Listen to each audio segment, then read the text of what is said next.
And we are live indeed, gentlemen. As we wait for the last 1 second to pass so we can click join event and finally do the first one of this WEC official championships here in LMU. I missed round 1 because I was on holidays previous week. Oh well. I was thinking of doing this on Thursday, but well, I had 3 races in 3 days through the weekend and then stream on Tuesday, and then on Thursday I was like, nah, I'm not doing it. For today I wanted to do the weekly race, but there was a bug with the registration, so they cancelled it. But conveniently we have a race here, the Saturday slot of the WEC Championship. So yeah, I see quite high prediction there from Pirate King. I don't know. Let's see. Lexus is not that much of a quali car, although it's supposedly really quick in quali as well. It struggles a bit to get tires up to temp, but yeah, it just keeps lower operating tires through the stint. So in hot conditions, it's really good. But with 43 around Imola, it just about gets the fronts in. Somehow I'm overheating the rears. Not overheating, but oh, what was that? A bit of a lag. But let's see. I don't think I have done. Have I done an open setup with the Lexus yet? I did the Spa race. The Spa race that went through the night, where the Lexus has suddenly lost a lot of pace. Luckily, no in-game sound, perfect. What more could a streamer hope for at the start of a stream? There you go. Thank you for the comment, but it's fixed. Yeah, you know why that happens? Basically, I have this super old headset hanging like at the side of my, old headset that I use like as speakers, so that I just put it to maximum volume, so I don't have to have this headset all the time over my head. And then I record some videos with that, and then I forget to put the source back. So yeah, no hypercar for today. I decided that I cannot really be bothered with the hypercar tires anymore, although they feel good on the Valkyrie, but yeah, I'm gonna just finish the VMS Pro next weekend with the Peugeot, and then I'm gonna wait for the updates to come, so we don't have to slide the car in a weird way anymore. Let's see when the hypercar tires come. But I've fallen a little bit behind with the learning of how these GT3s drive. So it's good time to get a couple of weeks or months to figure out the setups. I figure out I like the Lexus. I mean, maybe I prefer the Mustang, but Mustang is just such an understeering machine that, well, it's not BOP'd correctly, so. Or maybe it's BOP only baton fixed, but again, Rafa Racing Team uses Toyota. Toyota is Lexus. Makes sense, right, to do a bit of Lexus. Especially now that we have liveries. Whee! But yeah, you see, I struggle with the fact that these tires are actually fixed now.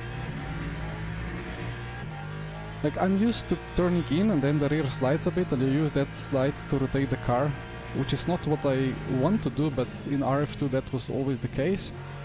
But here, I don't even know how to rotate the car. I slide a little bit, I think that's gonna help the rotation, and suddenly I just lost a tenth on acceleration out of the corner. So let's see how today goes. We have a couple of very fast GT3 drivers, but I will have to drive against.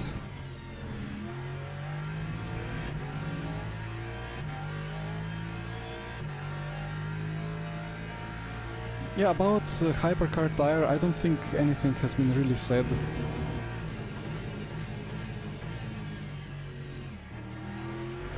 So not sure if you saw, but there is VCO ERL coming back. If you don't know what that is, basically it's a competition that was there some years ago, but it's returning. The teams will consist of 5 drivers, and the competition will be in 5 or even 6 different sims. And for Le Mans Ultimate, they will use LMP2, so that makes me kind of think, well, maybe... Yeah, let's not forget that we have limited sets here, so yeah, that makes me think maybe they will actually work for the next update on LMP2, and after that, Hypercar. Yeah, I'm sorry for these logos here. I try to fix it every time, but they are still broken. They only show for some brands, and if I import the data from LMU, nothing happens. I will fix it eventually. Back to the dear Lexus indeed.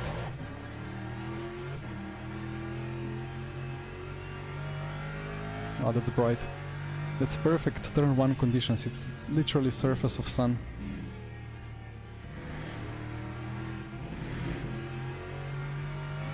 The saturated white on the monitor.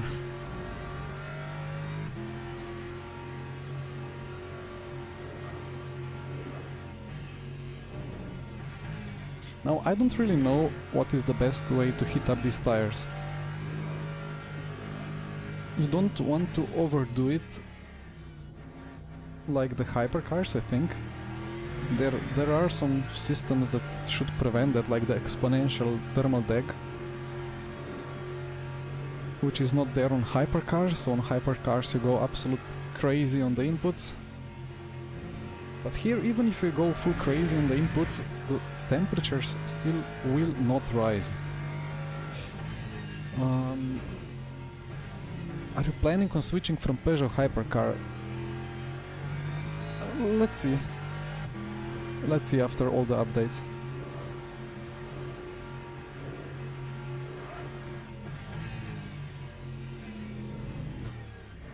But you see, I'm swerving left or right and I have gained like 20 Celsius.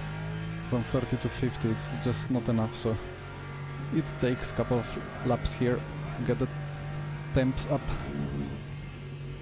And I don't want to wear them too much either. Although for the race I don't think we need this set. Should be just double stint on the fresh set.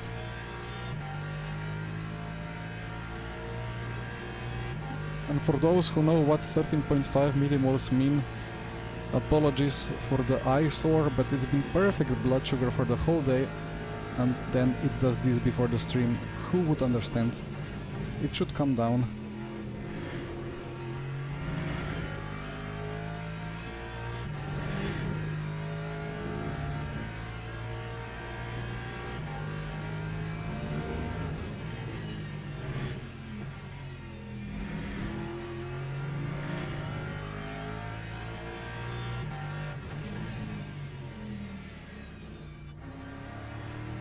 But this car, like I drove like 2 or 3 hours earlier today, tried to find some settings that would work. But it's so different, you really have to relearn it, kind of. You cannot drive it with RF2 muscle memory. Well, you can still use a bit of it, but it's really crazy how... Yeah, that's gonna be a cut. There you go. It's really crazy how you really have to be stuck to the ground all the time. And you have these deadly snaps that sometimes happen out of nowhere, which is exactly what has been missing from RF2. Because in RF2 it always gripped, like even if we had the big snap, you could just recover it with good reflex. And we were like, well, YouTube onboards of real life always have in all different series. Sometimes this crashes out of absolutely nowhere. I mean, it's not absolutely nowhere, it's explicable, right? With experience you can feel it, but here it's not the same. You can have a nice little Sonoda crash in the second chicane if you attack the left curb a bit too much. Greetings Mundi, hi Fury.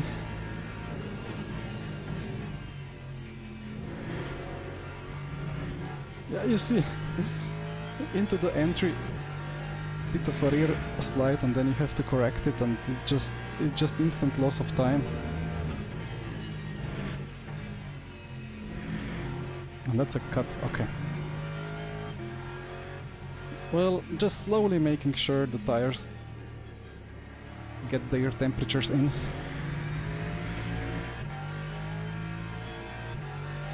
Well, about driving several hours per day, it's just, I mean, years of driving. I still remember an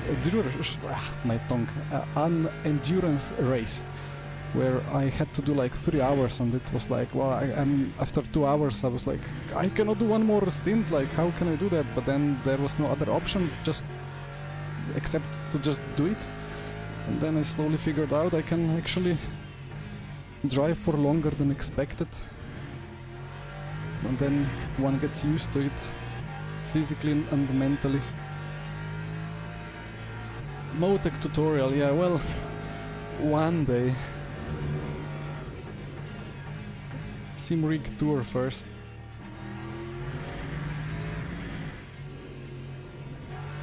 Right, time to actually do the laps. Sven 43.4, that's a solid target for the start. But lap time should be sub 43 probably.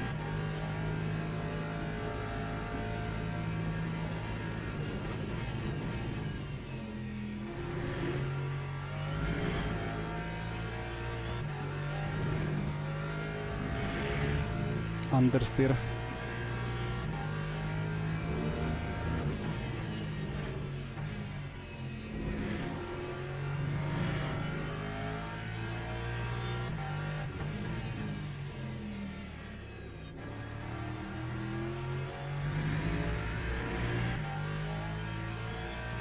But those tires just don't want to go above 70.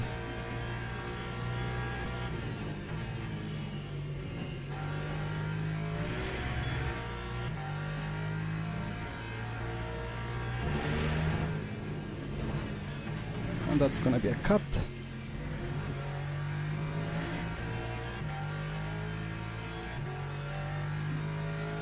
But I have to keep pushing and putting the temps into the tire.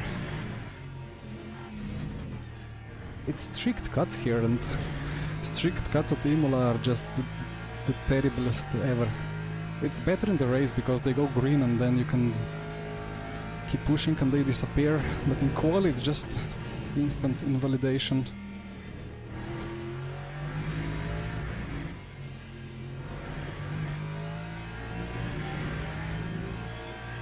Okay, well, 2 attempts. Do I play one day on giving lessons? It fully depends on the next half a year, how everything goes. Let's see.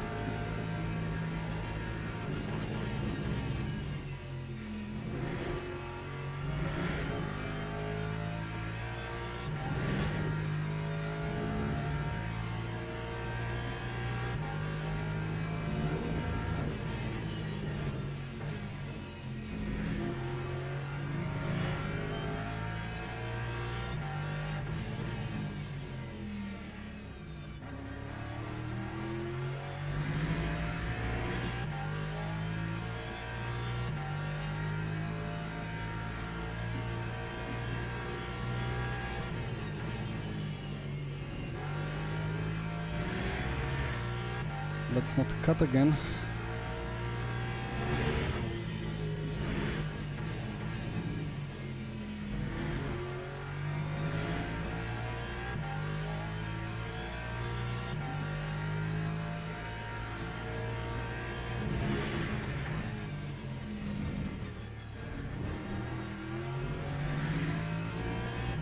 Yeah, that would have been pretty solid exit in RF2, but because I had to correct a bit, I think I might have lost a couple of thousands.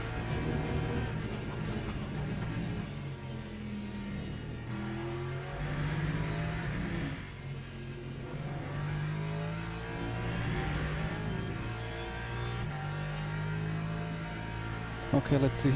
Hopefully it's a 37. Sorry, 37, 43. 43.2, okay. There is space. One more attempt.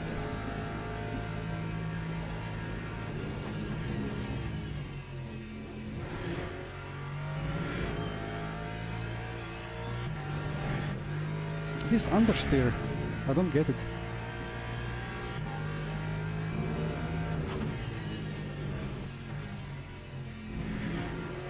I made the setup on race fuel and it felt a bit different.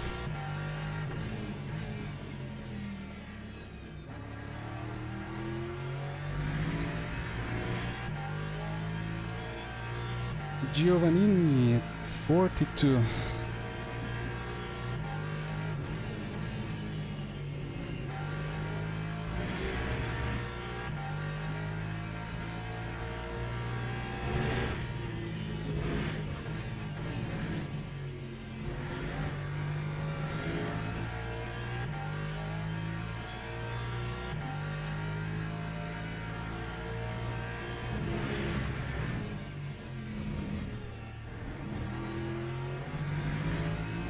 Oh, let's go.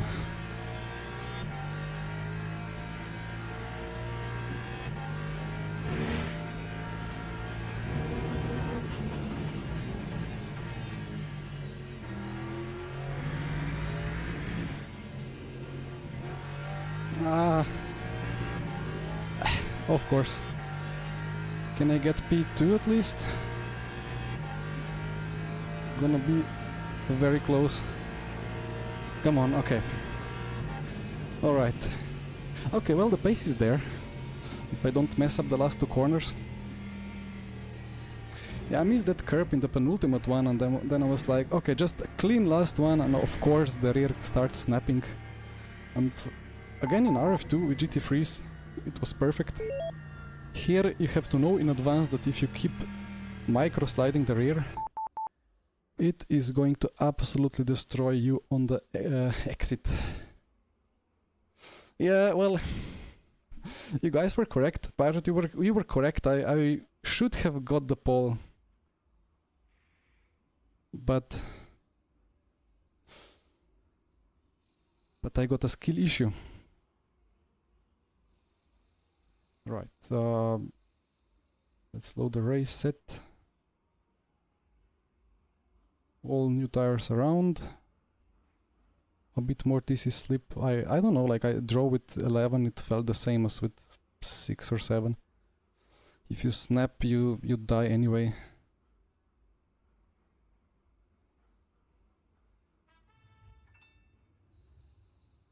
Thank you for the sub, Fra. Welcome. Hi Simon. And hi everybody else that I could not greet because I was busy messing up with the Quali lap. Yeah, I think it's not that hot. Like if this was a different track, then maybe it would be a tire change like Cuttttt or something. Maybe Sebring. Although Sebring is normally low wear, but Imola is such a low energy track that, yeah, I think if you change tires, you just lose some extra seconds while trying to get up the temps.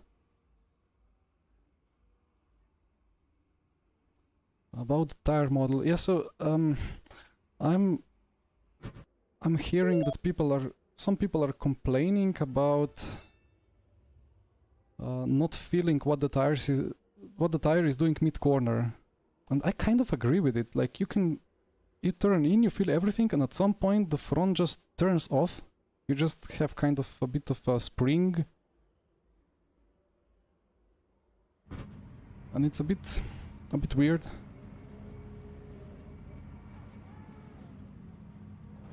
I think it's really good now how you cannot just slide and get away with it. But I think once you slide, maybe it's the air or like the yaw or whatever, the yaw response, that the downforce drops too quickly. Well, I'm catching up, come on. Stop flashing at me.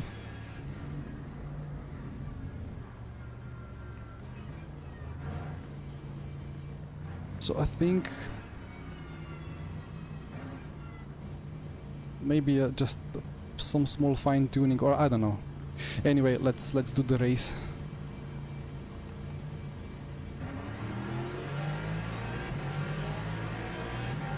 Rip hypercar. I also had a reaction of a dead horse, but all good.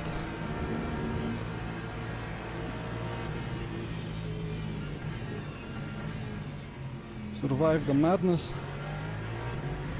Ay ay ay.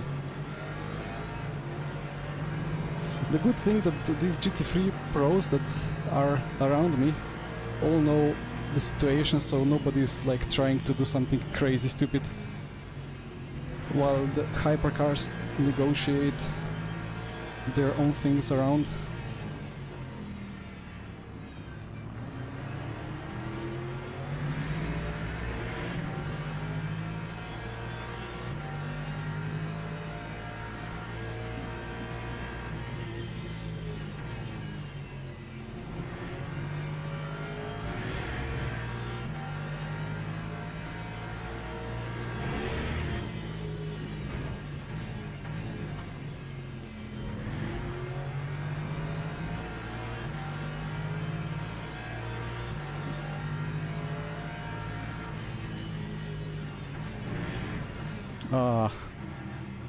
What more can you ask for?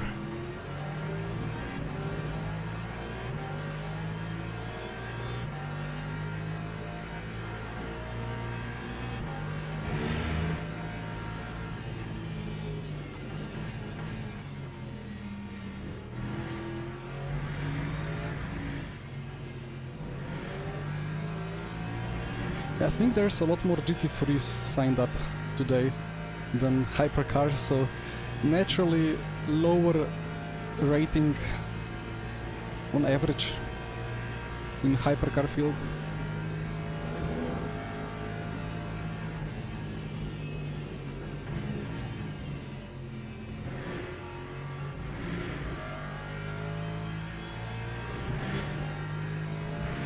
Anyway, all good. I think all the hypercars are through. Car feels good. No damage.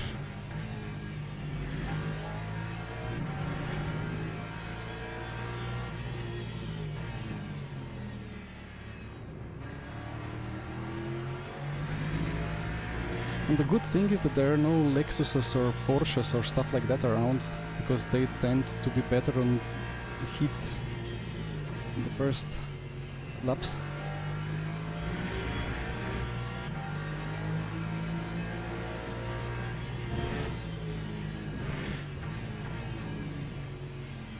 But I think Aston and well, Lexus of course, but also the McLaren run lower temps overall.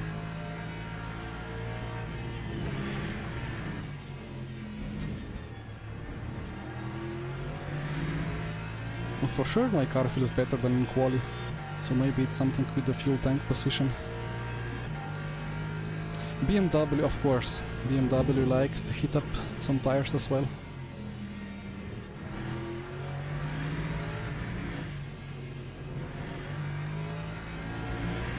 This last corner is such a death trap. It feels so great. You run the curb, you use all the curb on the inside, it feels great. But there is like this weird small elevation change, or like a small bump, and it just throws the rear around very late, unexpectedly.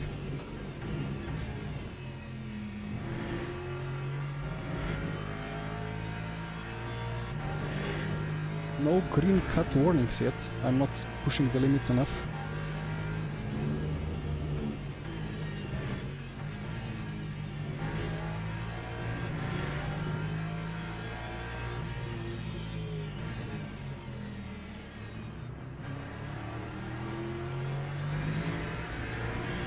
Giovannini is not really gapping us, right? which is good.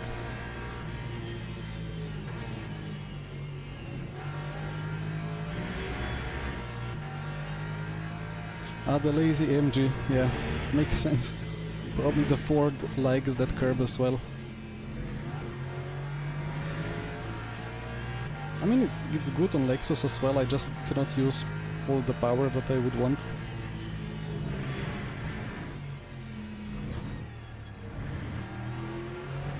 There we go, green track limits. If you do a perfect lap, you get at least 5 of those.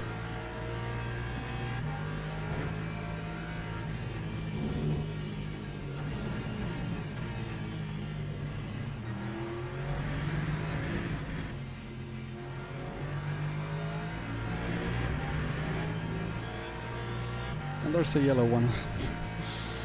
Oh dear.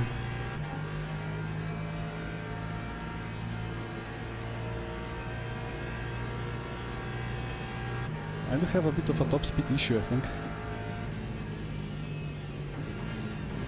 Although McLaren usually has a top speed issue as well. The Aston doesn't.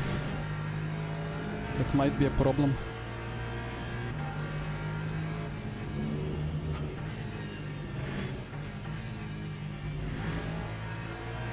But as long as I'm doing my fuel target and sticking close to the leader, that's good.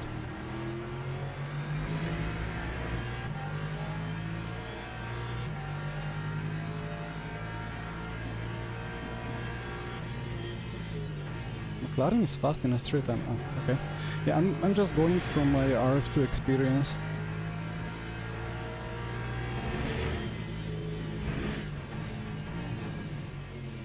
And we were usually lacking quite a bit of top speed against the Porsches and the Astons in last season in WEC.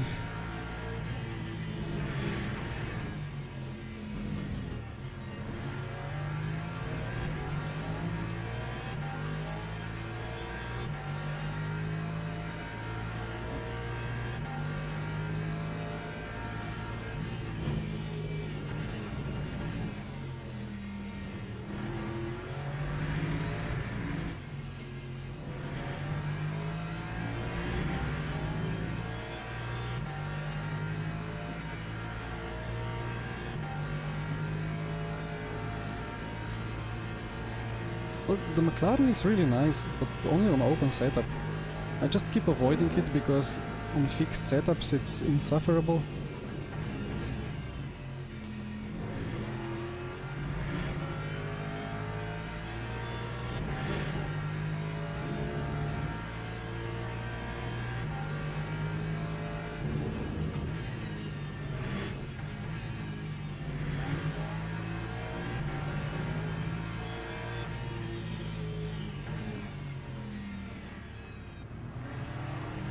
So strategy-wise, this should be like, I think on Thursday it was 57 laps. I wonder if there's a way that it goes to 58, depending on the positioning on of the hypercars. But full push is 27 on one tank. And we have to do 29. To do like 2 times 29 to be safe. And it seems like everybody is doing that anyway.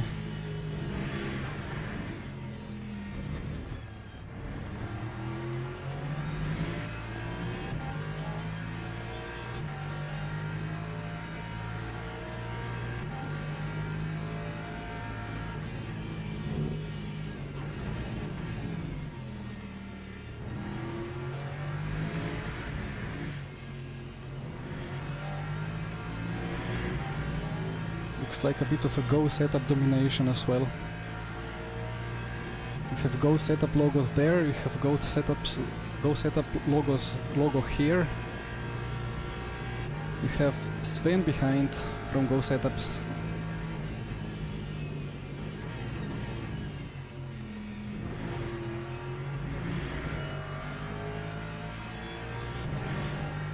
That would have been a purple cut in Quali. Somehow I got no cut here.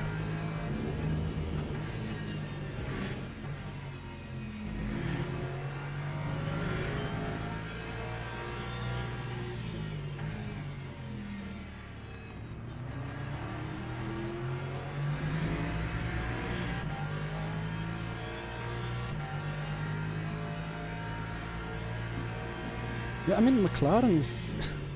I don't know how even to say it. Like on fixed setups, it's great on the entry, but then on the exit, the rear is just fully stuck to the ground, and the front doesn't do much. So if you can do all rotation on the entry and then just straight line the exit, then it's a perfect car for you.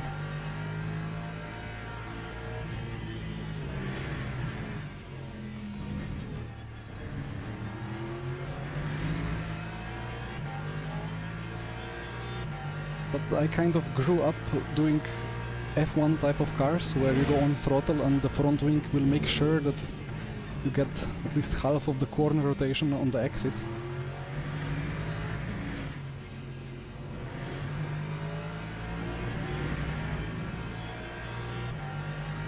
So I struggle with it a bit, and then I have to make the rear a lot more rotatey, and then the rear is fine on the exit, but then it kills me on the entry.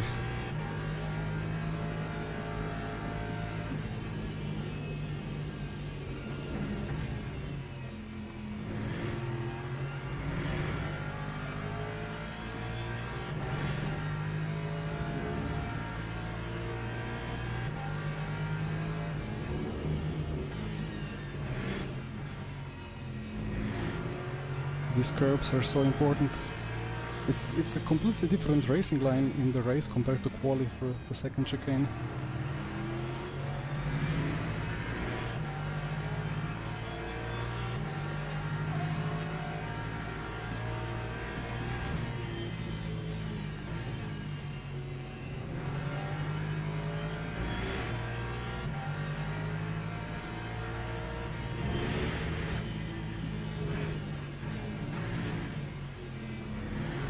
Yeah, it does look like we are going here low downforce of the Aston versus high downforce.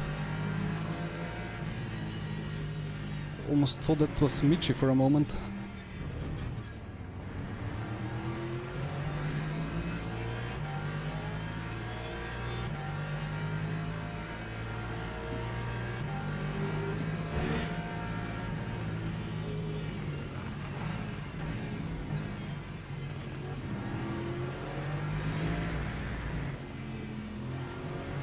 I got crashed off on that downhill braking zone by a hypercar in the practice, so I knew what was coming.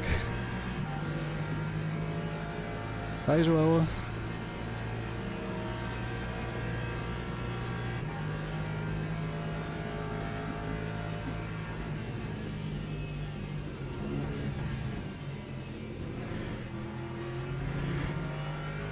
I mean, I can overtake him. It's multi-class, so everything can happen, and then if I'm close enough out of last corner, I get a nice toe. Or, you know, a cheeky dive here into Tosa at some point.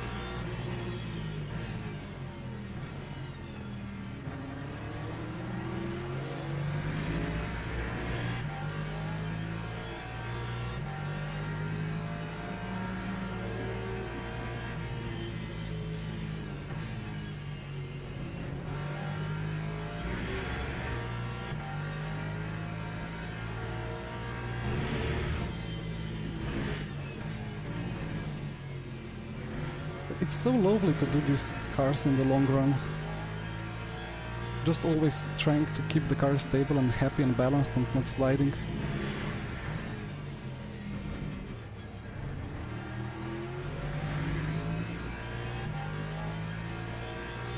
And really trying to stay alive without...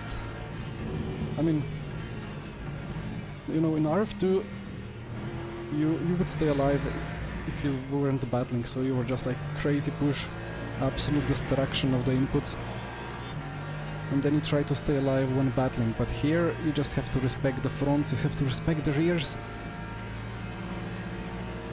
I guess I'm saying the same things every time I drive GT3s on open setup, but it's just such a nice experience.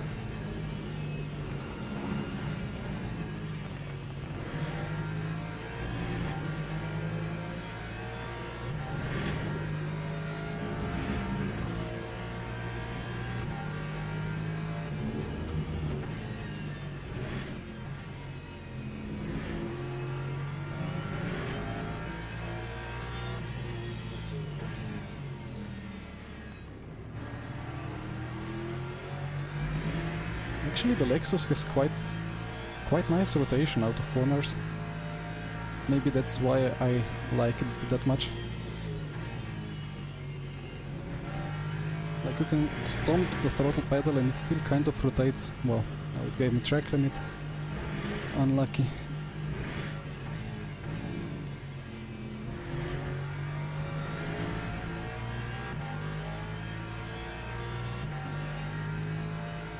Who's on Rafa team now? Well, it depends.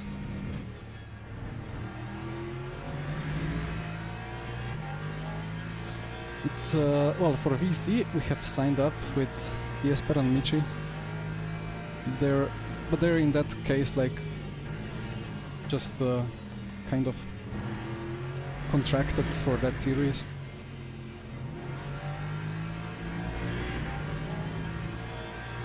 And then we have Mr. Crimsix, Ian Porter there as well, but he's more or less appearing now and then doing some iRacing.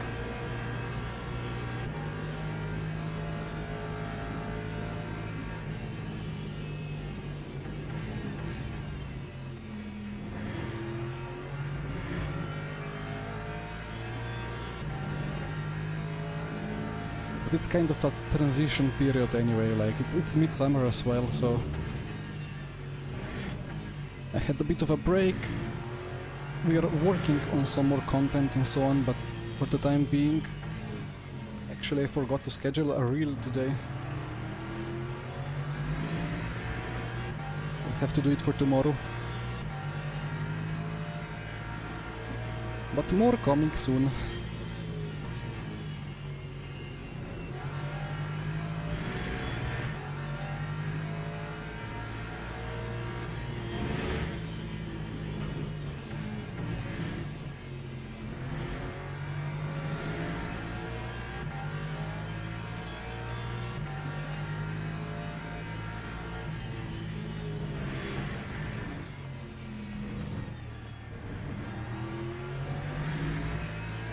Oh, he eats those curbs.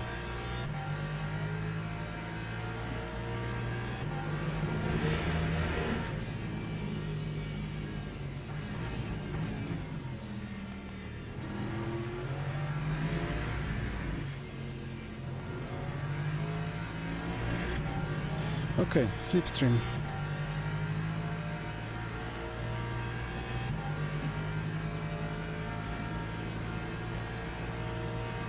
Not much of it.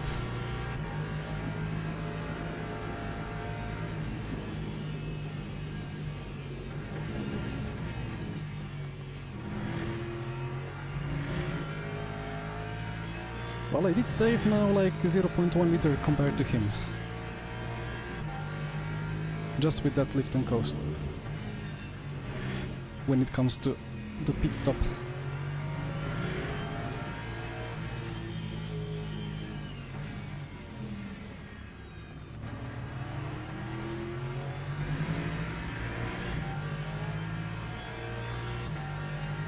Game crashed, oh no.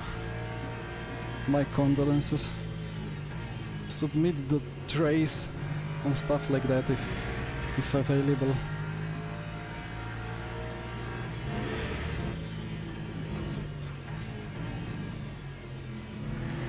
Well, I'm happy to say that it's been a very long time since my game has last crashed.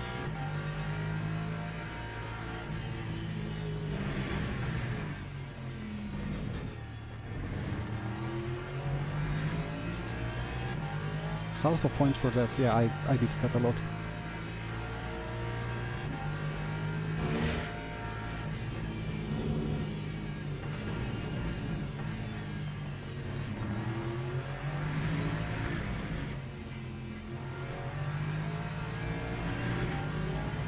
Alright, better exit, much closer than previous lap. But if I pull out of tow, I'm dead. But I have to do it, right? Oh, okay.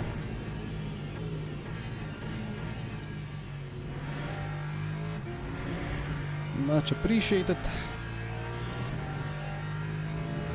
I mean, I was about to go for the apex anyway, so...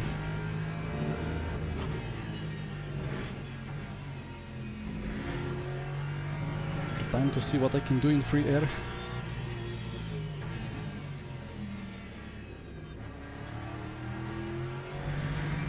Although I wasn't really held up that much. It's on strict cuts, yes.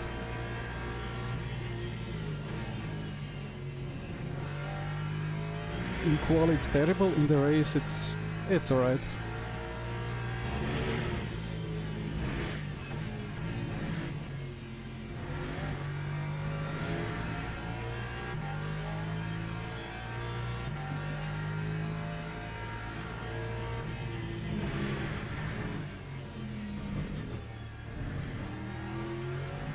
Yeah, that's green.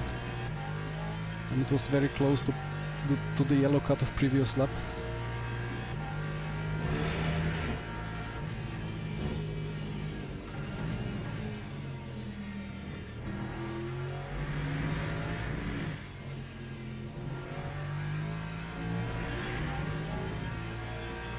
Ah, Sven got through as well.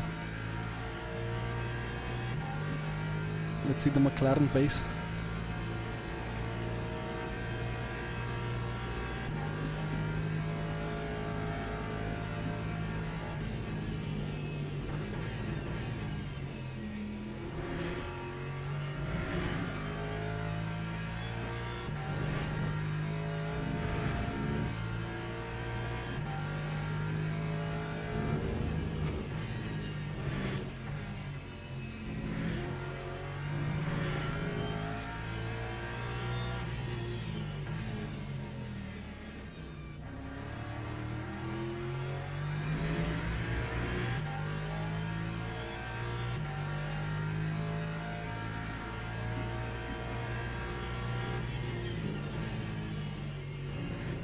About park Fermi, I don't know what is the case in real life in WEC.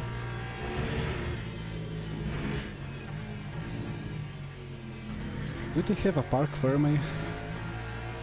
I only ever really watched the highlights, so I'm not sure.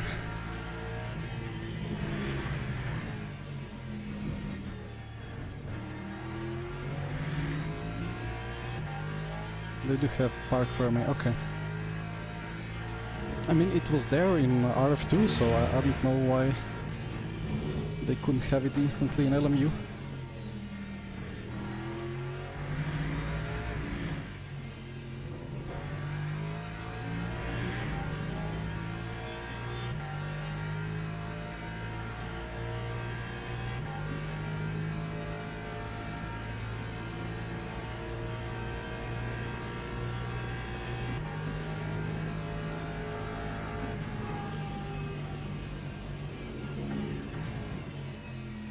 Barely saw him.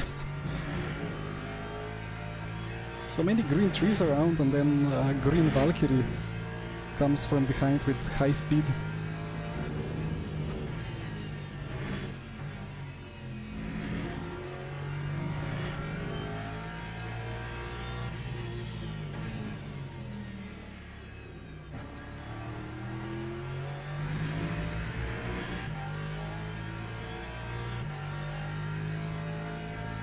Only authorized change. I mean, I suppose that cooling and stuff like that can be adjusted.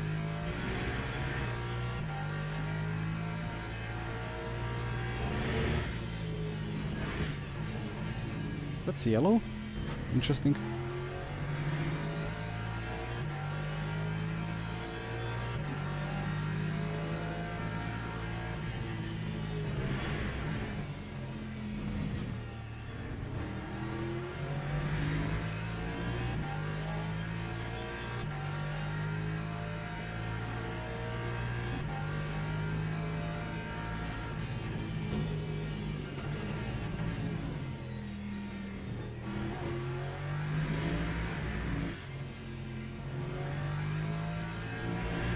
Then I guess front right backer will never get updated from quali to race.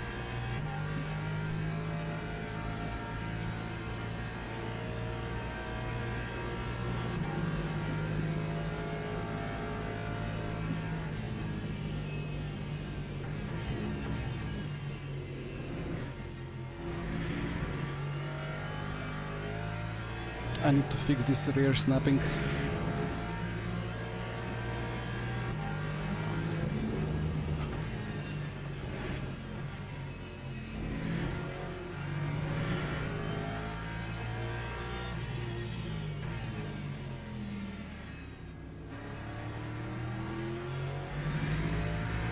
Well, I need to fix it with driving now and with setup development later.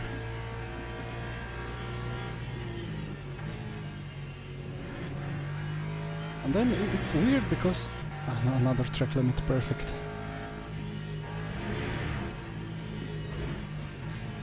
I cannot let Sven enjoy my toe. It's weird because in high speed braking, like into that... no, I don't know what's the name of that corner. The fast left before Acque Minerali. The car is perfect there, but then braking into some slow corners, very late when you're letting go of the brake, it suddenly just snaps.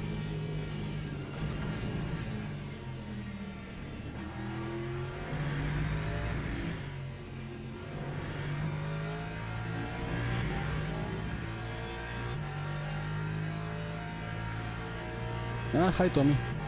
Hypers are very interesting in this race as well. Very, very interesting.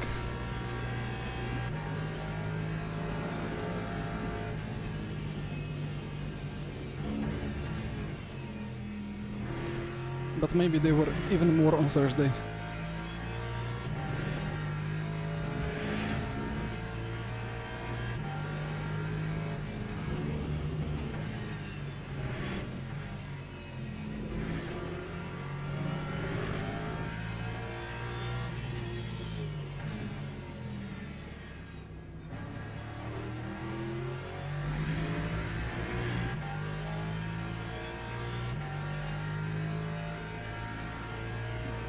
Giovannini really struggling.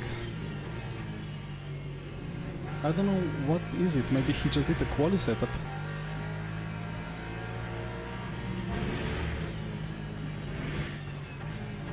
I don't think the Aston is a quali car. Maybe it is, who knows.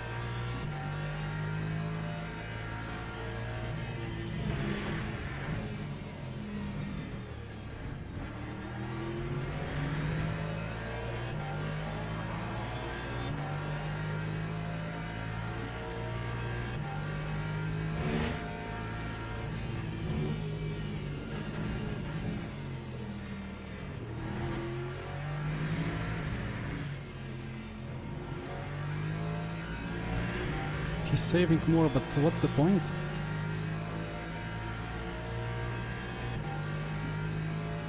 We need to go 29 now. On the second stint will never be more than 20, like more than 29 as well.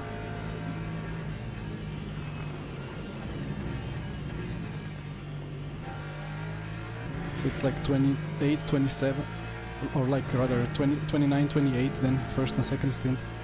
So I don't know what's the point of doing 30 in the first stint.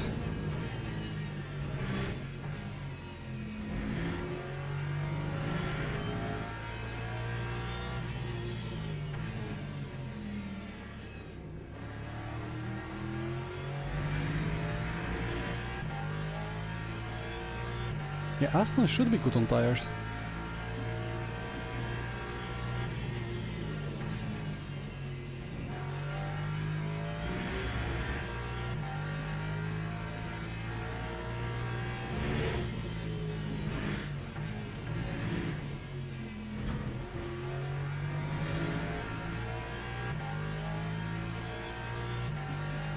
Race can be 58.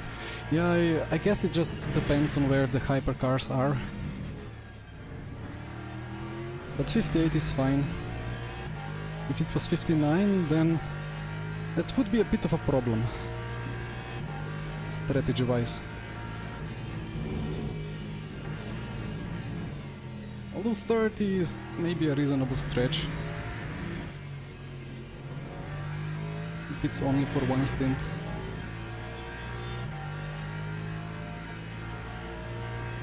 Fabio is always an absolute weapon.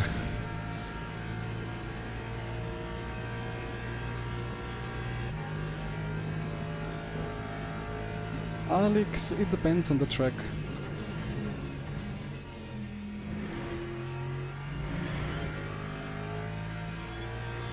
I think it's alright overall if the weather is sunny and hot. But Peugeot is a bit of a lower energy car as well on tires. So in the nights it's always gonna lose a bit, or in cold conditions.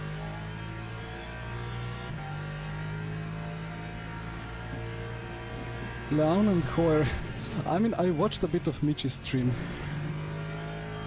and that was quite a story through their race. And then I guess when you have such a fierce battle on track with another car, you kind of forget of the different class drivers around.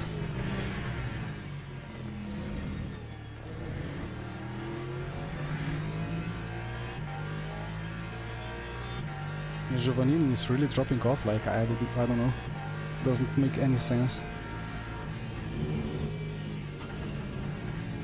I don't think he got any damage.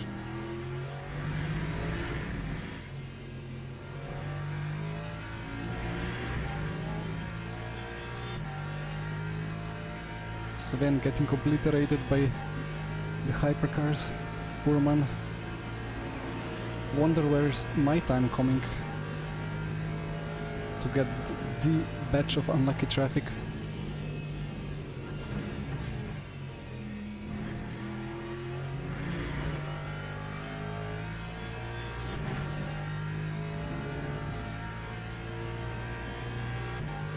Hello, Fabio.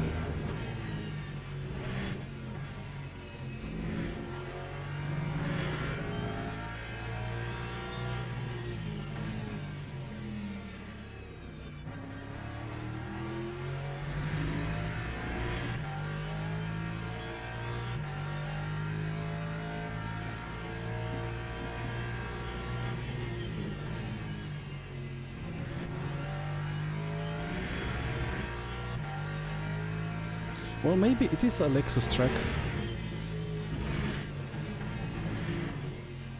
Like corners like this, Aqua Minerale, and these shorter chicanes. Lexus is a car that is easy to get the front in without getting killed on the exit by the rear. So potentially it's a car that struggles with temperatures, but because of Imola layout it's still good here.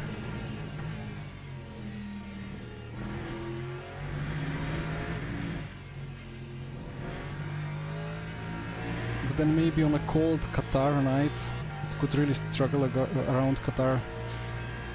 But, well, who knows.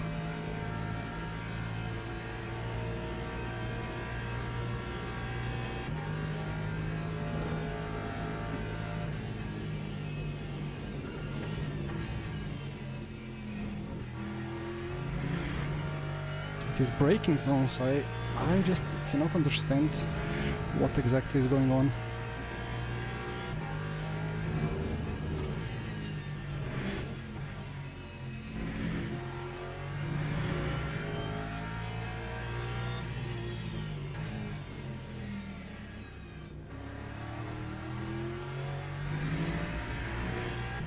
And my rear left is wearing significantly more than front left.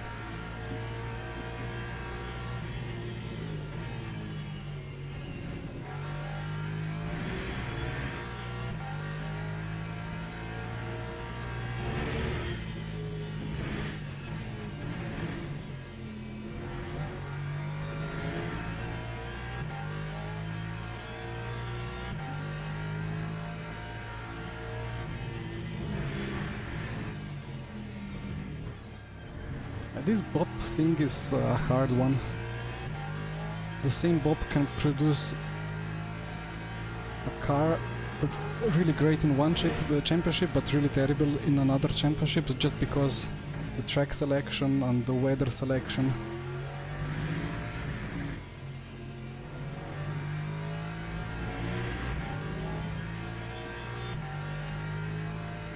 And then I win in hot Spa and hot Monza by a clear margin, and people get unhappy with the Peugeot being OP. And for Quali, where you can do whatever on the outlaps to get the temps in.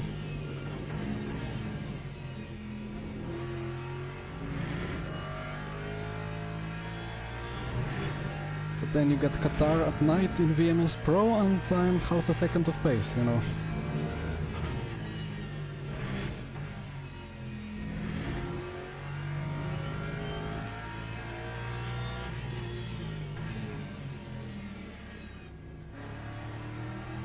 So I really wonder what is the exact philosophy for the Bob, even though I know that there is zero philosophy, it's just overall feeling of how things maybe are. Because the data is... I mean, it's really difficult to get everything working. When the track temps and tire temps are so important. So it would be just great if there was a tool in the setup to actually adjust the running tire temps. Like they have in a way overpowered manner in ACC, I think. In Londi, I think I'm keeping these tires.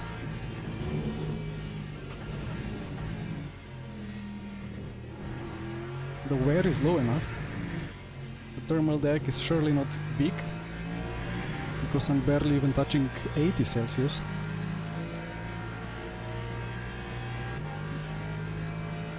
And then 12 seconds for new set, and it's a Quali set, so it's already a bit warm. And then it would take 5, 6, 7 laps to get up to temperature again. So question is, can you then be half a second per lap quicker till the end of the race? And 2, 3, 4 overtakes.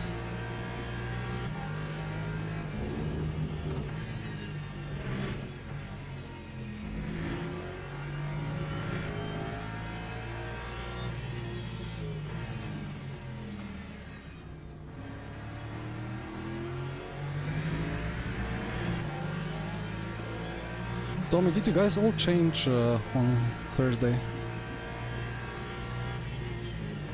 The hypercar race was interesting. I think James Baldwin changed tires and he gained quite a bit to the leaders, but I don't think he gained more than he lost. He changed all 4, that's interesting.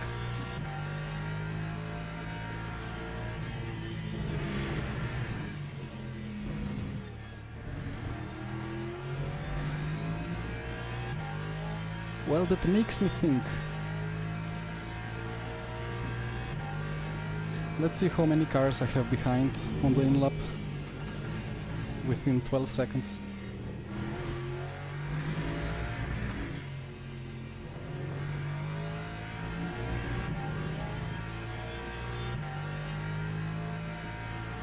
Does 20 minutes really change that much?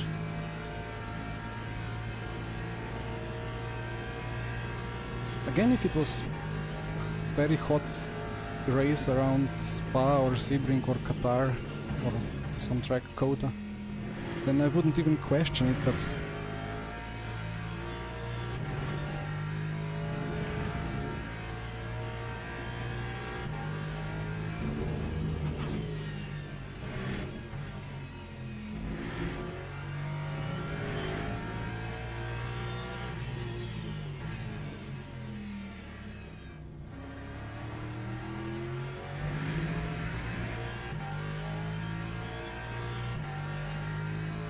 yeah, cold tire is for sure very tricky.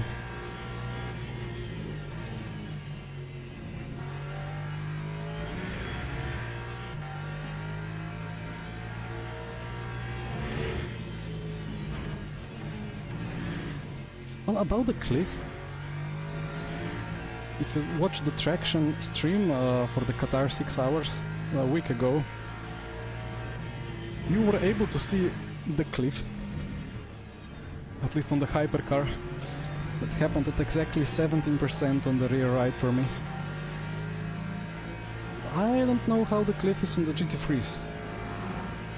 By cliff, I don't mean the car suddenly being a bit more difficult and 3/10 of pace, but I mean like actual tire fully dying, 3 seconds off.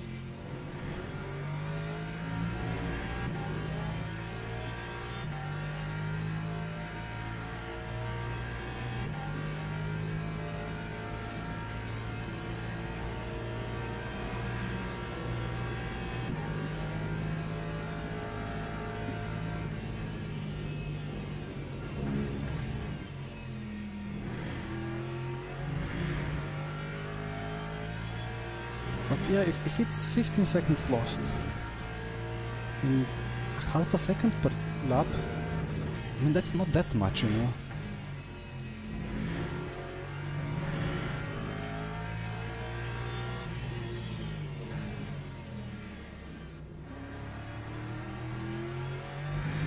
What I don't want is having to battle against... Oh, where is he?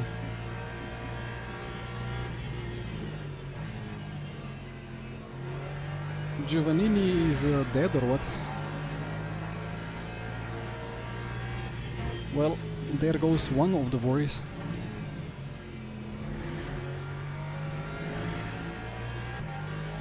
And then before... Okay, well, if I have 2 cars behind...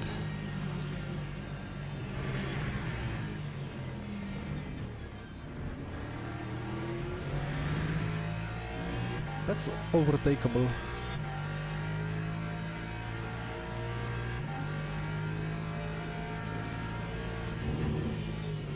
Well, it's probably my bad for only following the hypercars in WEC.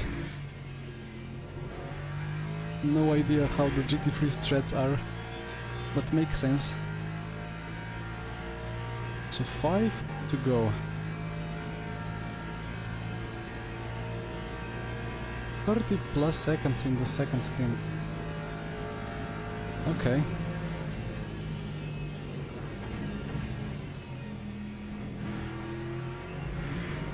30 is a lot.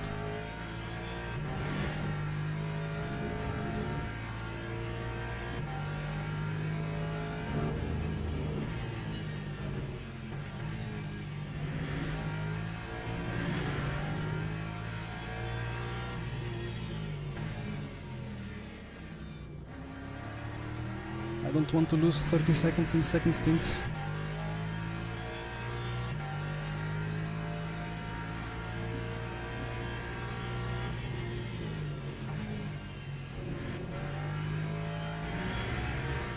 And then, well,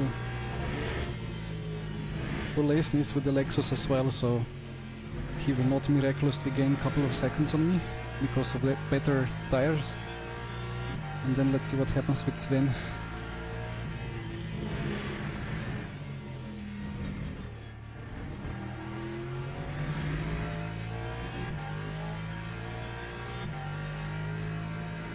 Yeah, it would be interesting if it was only 4 tires here for this championship instead of 8.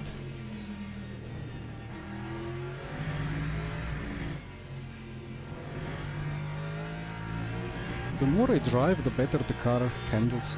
It's quite fun.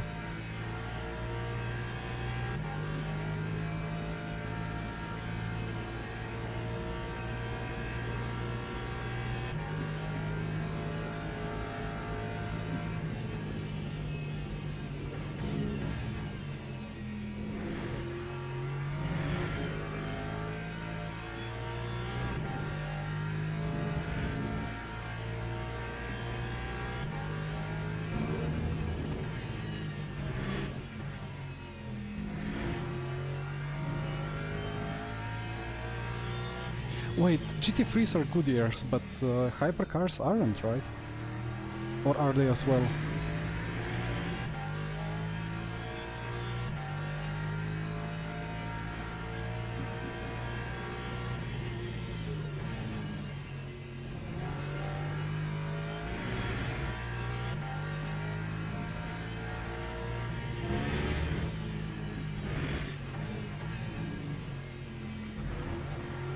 Much curb.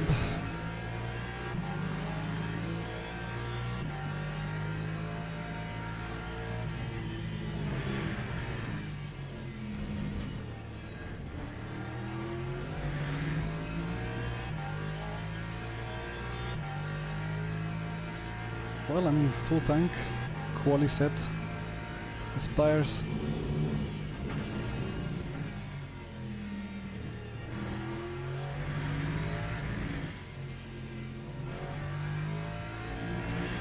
Quite nice that I don't have to do any extra calculation there on the fuel to mess it up.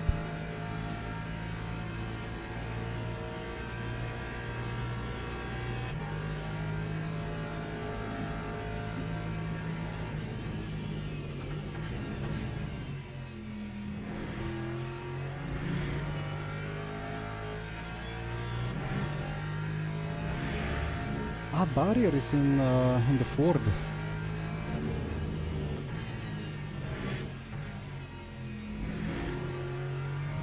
I guess Ford is quite decent around here because the car doesn't know that curbs exist, so he just goes straight through them.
Well, the delta isn't that bad. With the clean lap I could still do 43s even.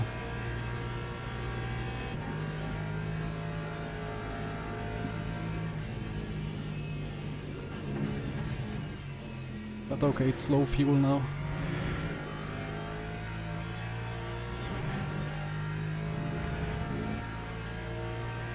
Oh, the Aston, I don't know, disappeared.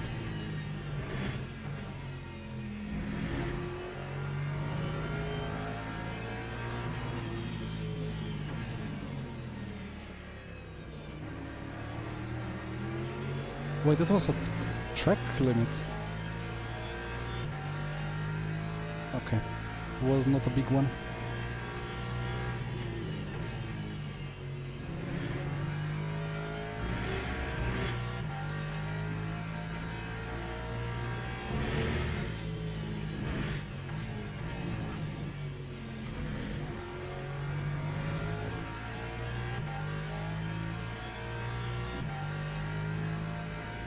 Hypercars are on Michelin, of course, yeah.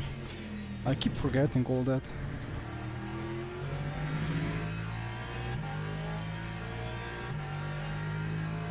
You hit the wall on the main straight. That doesn't sound too great.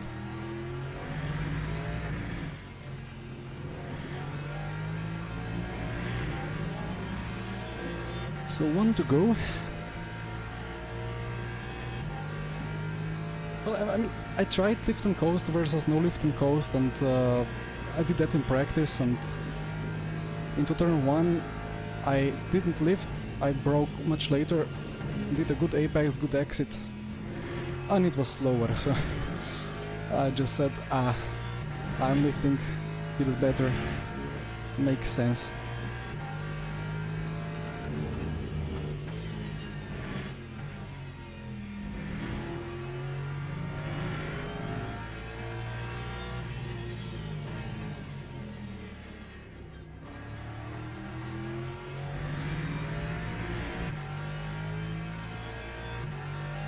It's like 25-30 seconds, right? The extra drive-through.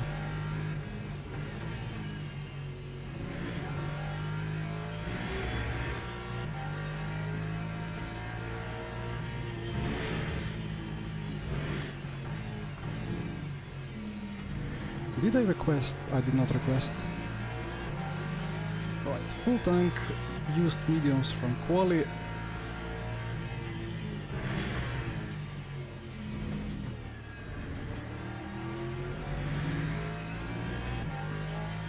And let's see how others go with the tire changes.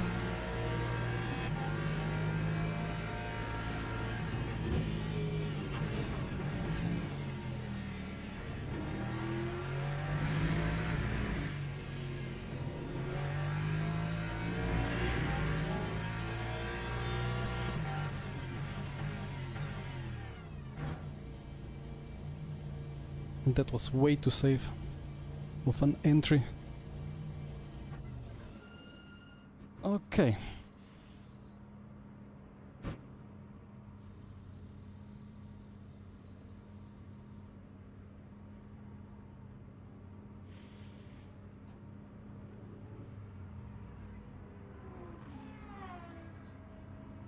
Yeah, I mean, if it was 28 versus 27, I mean 28 and 27 for the second stint, then it's for sure a lot quicker to just full push all the time. Sorry. To go for one stop less. Because you can push full in the second stint. Or is it 20? Oh, it didn't change. Neither of them changed.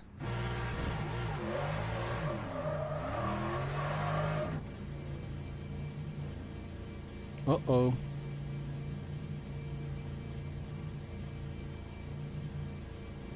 I mean, these cars are so big and heavy that lift and coasting will never really cost that much.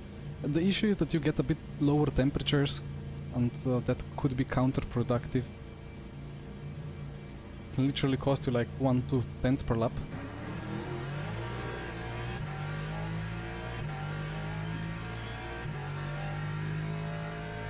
So cold tires.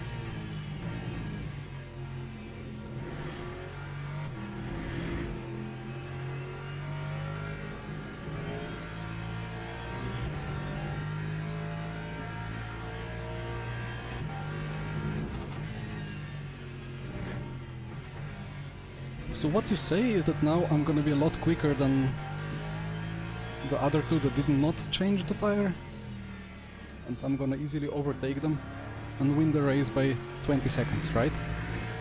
That's what you say.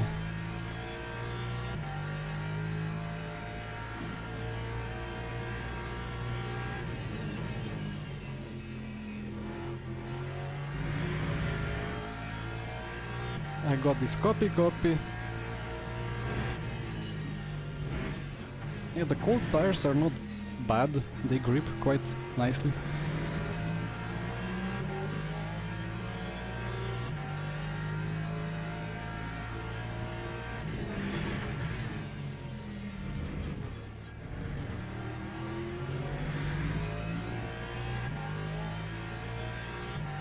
Sven... Oh, potentially.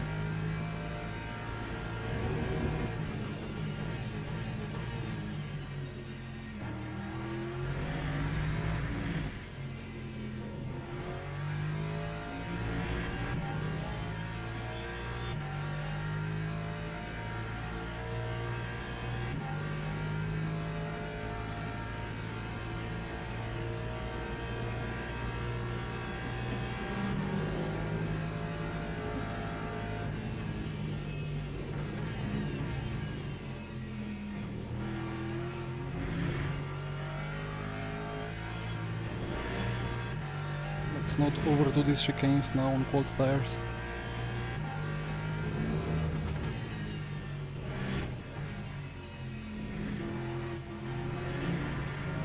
As I go straight into overdoing the chicane.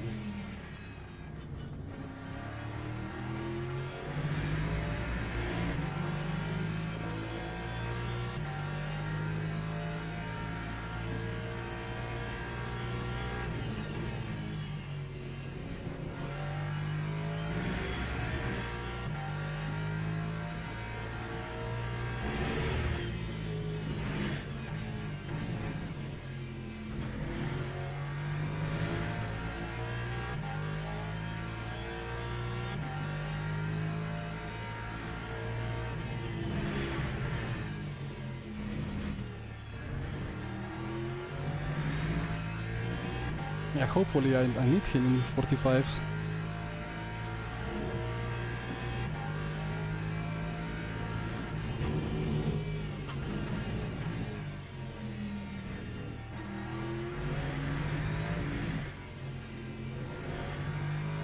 But I'm pleasantly surprised by the thermal heat, like, my brain, come on, by the heating up of the tires and how quick it is.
That first apex of Aqua Minerale is so harsh.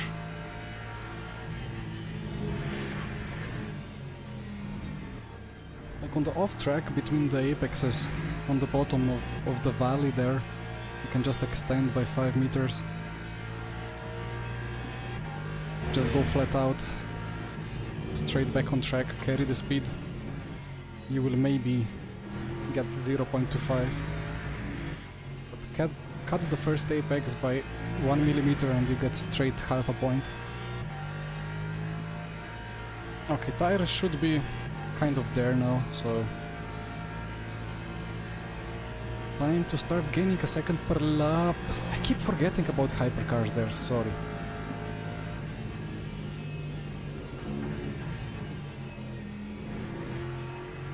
Is this like curved straight?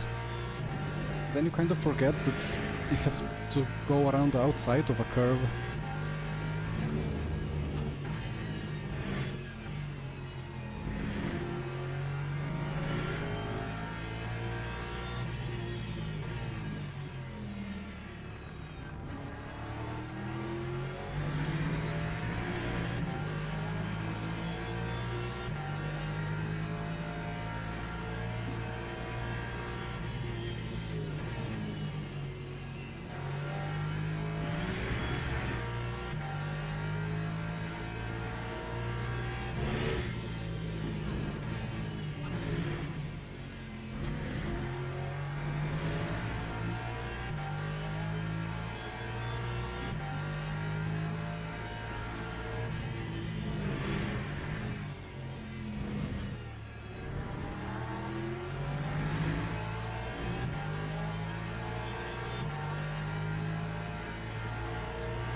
My tiny pedal is a bit broken or something like this. I hope you could even see.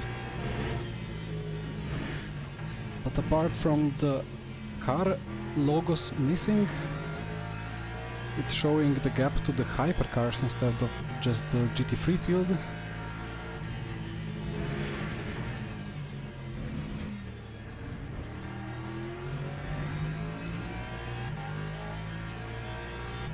I have to update the tiny pedal anyway, have not done it for some months.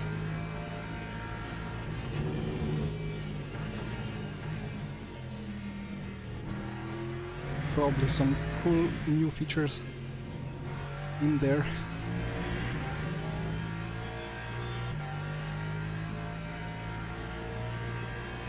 So 45.5 for Vojta. Well, there goes the second per lap. That's nice.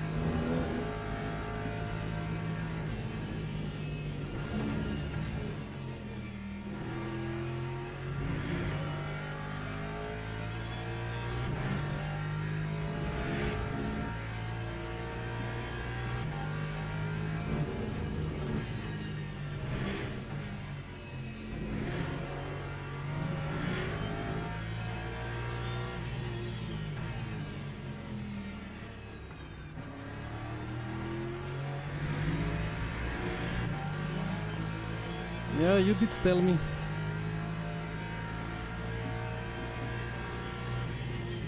Wonder if he had any little traffic there or just maybe a small mistake as well. But the gaps are shrinking.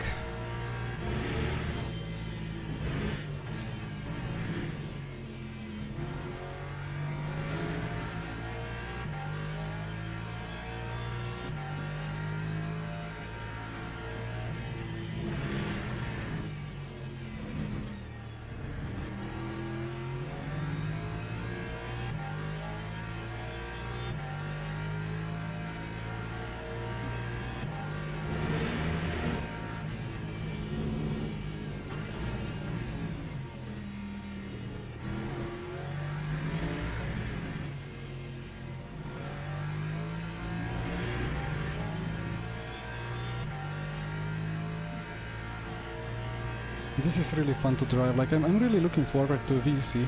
It's moving now onto LMU. It will be such a nice season with longer endurance races. Gonna be so nice.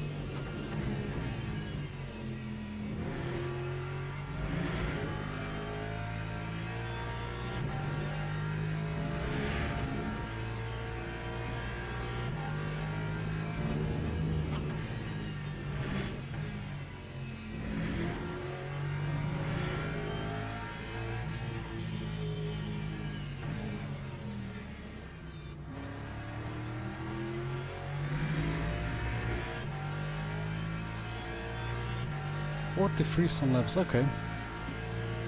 I mean, I'm expecting I'm gonna get heavy traffic every lap, because this race has just been way too lucky with traffic for me.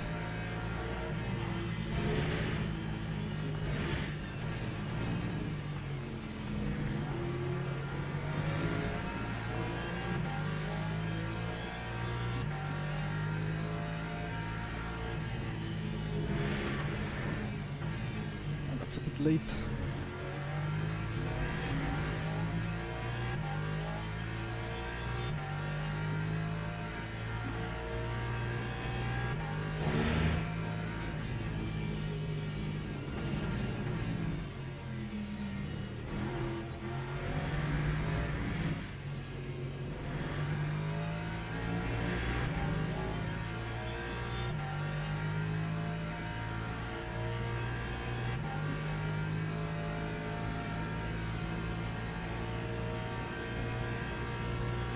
Wait, how many cuts do I have? 1.75, ah, that's fine.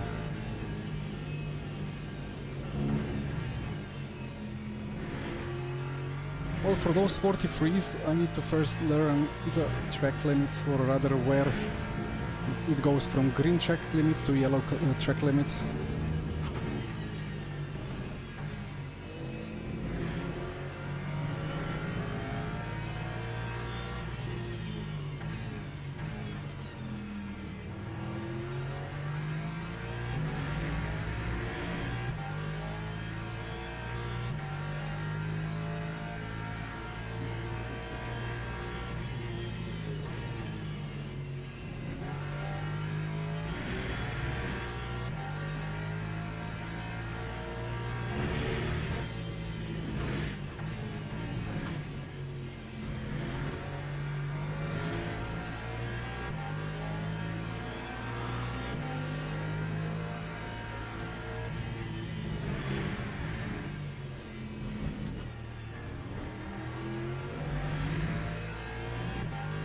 hope they one day make LMU in such a way that green cuts will not display. Because really, what's the point?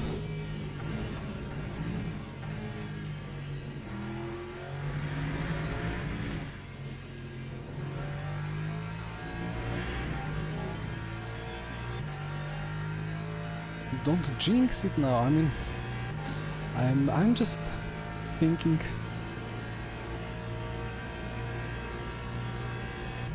But the gaps are very nicely shrinking.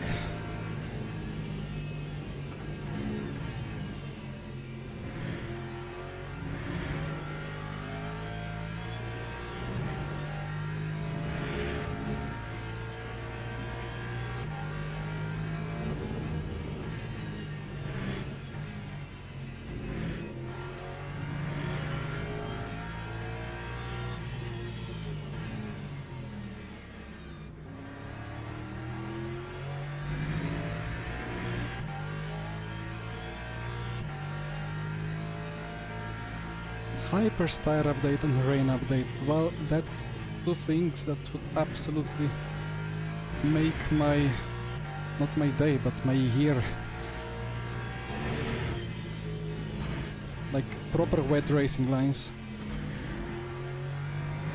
A bit of standing water, but not in iRacing way, but like in more realistic way.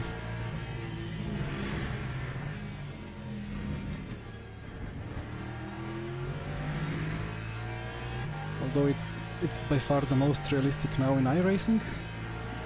Though there are still puddles on the hills that are not flowing off the hills. And it still feels like that the standing water is the predominant factor of the grip level in the very wet conditions, which kind of is the case to some extent in real life as well, but not, yeah, not everywhere.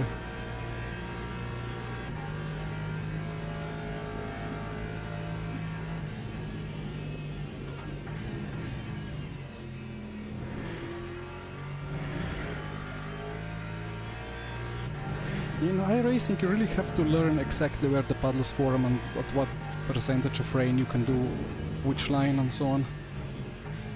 Which kind of... I mean, I don't know how is it actually in iRacing esports. But as I was preparing for the Bathurst 12 hours, it was like... I mean, I really enjoyed the drying conditions until my front right decided that it's not doing its things anymore, but it's rather going into the barrier. But for that quali session that was in the dark, in the wet, I got the impression that all that you have to do is 1 week of 8 hours per day of trying to match the conditions as much as you can and fully learn exactly all the inputs across the whole lap on where to put the car. And that it doesn't really promote having more confidence and more feeling. It just... because it's exactly the same every time, I think. There is no randomness, there is just grip multiplier, depending on where the puddles are. So it was very enjoyable, but not as much when I realized what is the situation.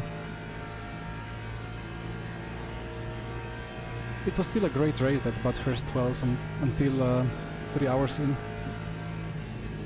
If you remember what happened. Obviously every race is gonna be enjoyable if you go from P30 to P1 in 3 hours, in mixed conditions. Just on pure skill, by avoiding all the collisions.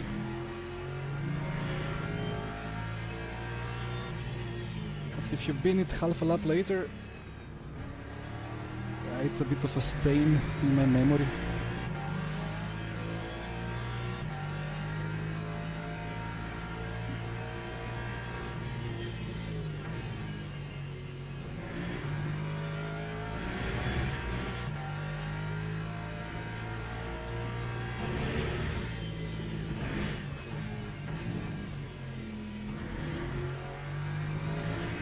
Is that the moon? Like, I don't know if camera is picking it, but I think there is something in the sky.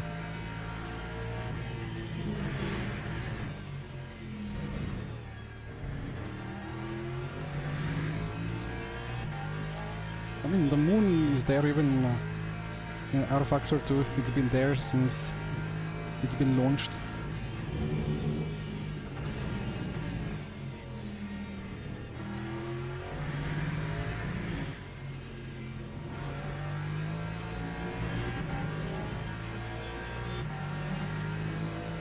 Živijo Gašper, for next VMS season, that's a great question. I have no idea.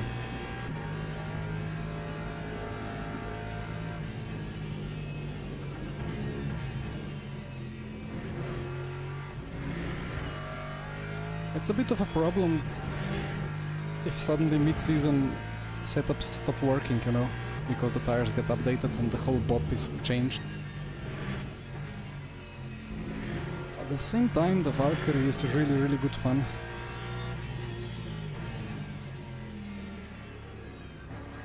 So there is a chance that I take that.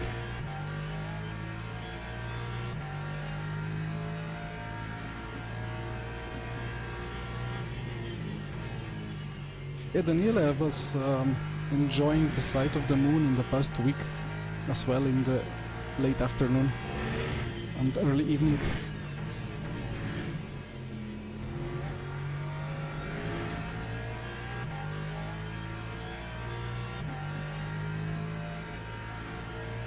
Oh, that's brilliant, Gaspar. Let's go.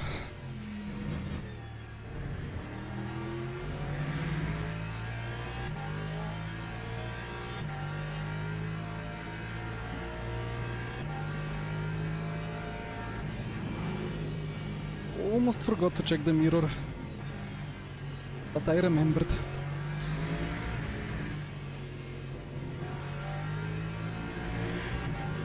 Big Esther. Yeah, it's like, I think it's like 10 lap average. Like you have to do a stint of 10 laps, or is it 5 laps around Spa, I think, in prescribed conditions. And then you submit Motec.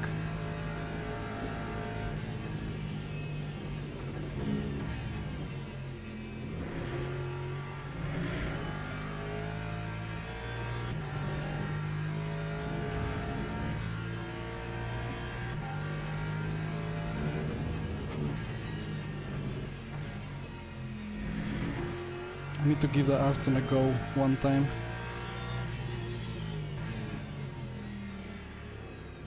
Maybe if there is a weekly race or a special event next week.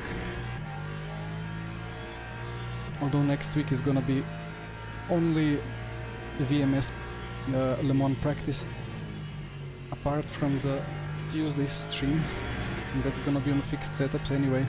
Track limits, okay. Come on, turn.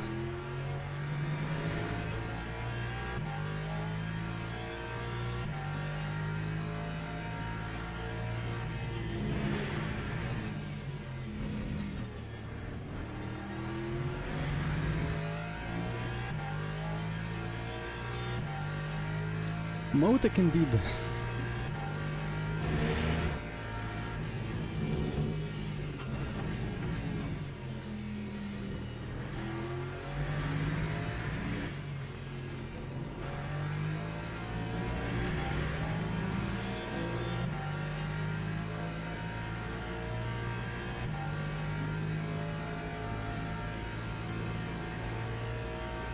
Failing to load sessions.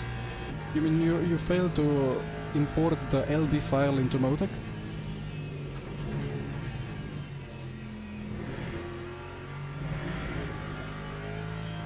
I mean, it's quite a clean procedure of how to install it, so if you just fully follow what Michi uploaded on YouTube, it really should work, so I don't know.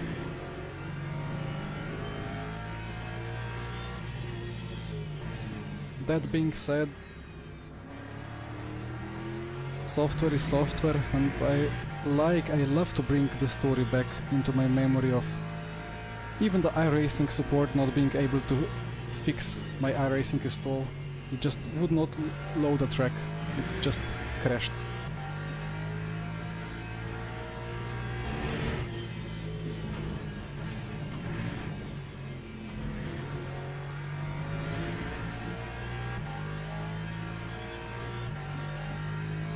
Well, Michi has tutorial for Motec, like just about installation and so on. His YouTube, but for Tiny Pedal I don't really... I mean, I have the file in my Discord. It's just a small text file that you just copy paste and then you get this. It's quite self-explanatory, I think, once you start clicking.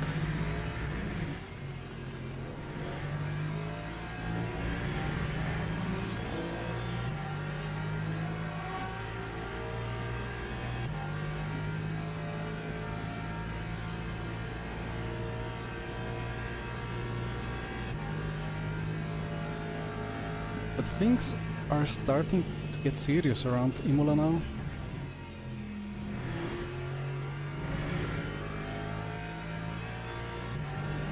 I'm gonna be on the rear of that McLaren in 2 laps.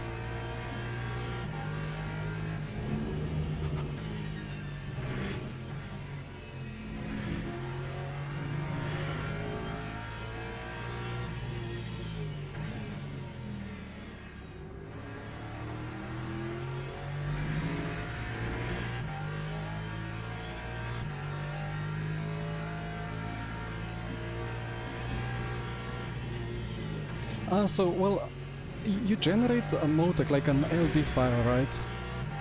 And that's in the log folder inside Le Mans Ultimate or R Factor main directory. Then all you have to do in Motec is to actually find that folder and open the file from that folder.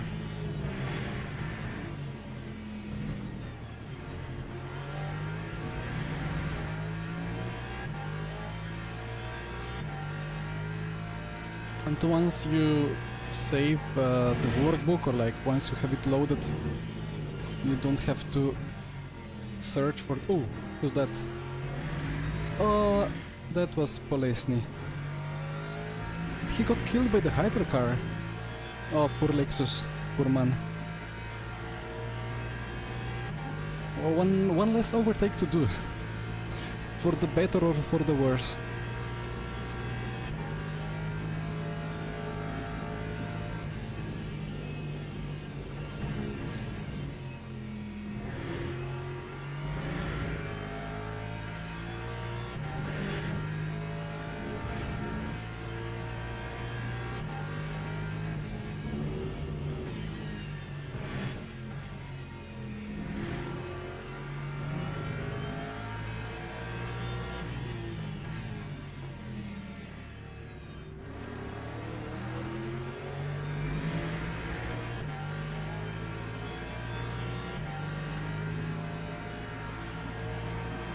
Oh dear, I see Tommy.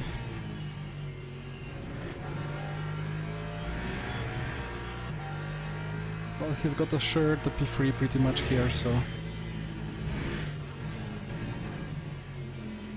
It's not the end of the world, but, well, he was leading the race.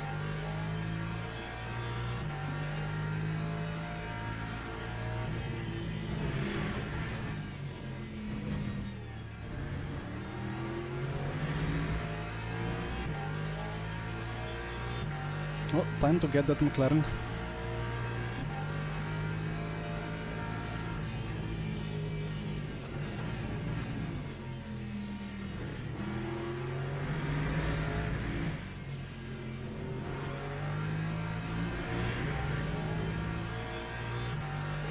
Hypercar killed him.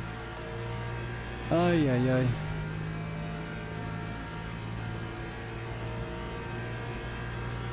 I mean, it's funny because in real life, yeah, IMSA and the WEC, hypercars are quite a menace class, bullying themselves and the GT3s.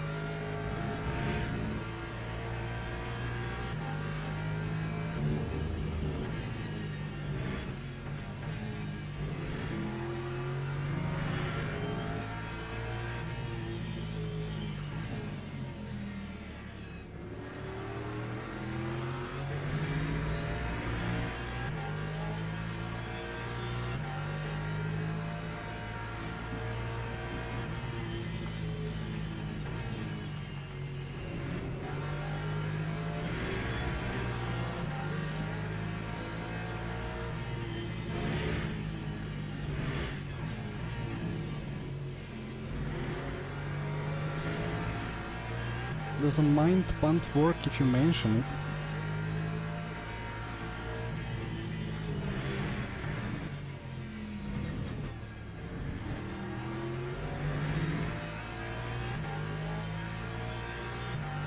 Or do I actually have to do a good slipstream and a proper overtake?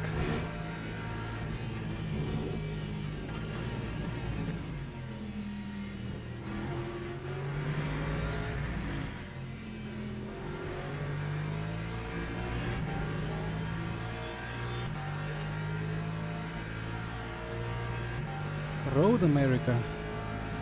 It's for sure one of the best tracks.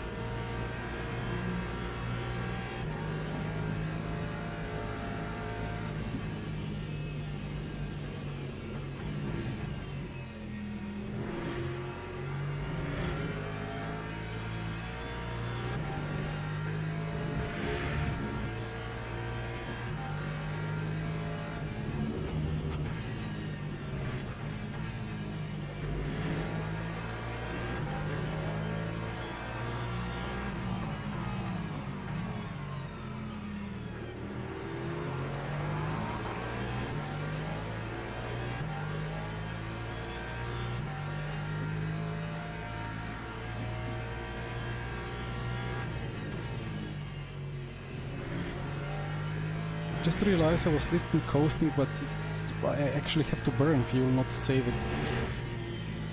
I mean, yeah, okay, I have to save a little bit more, but I'm better off just braking late and getting more temps into the tires because of extra ABS.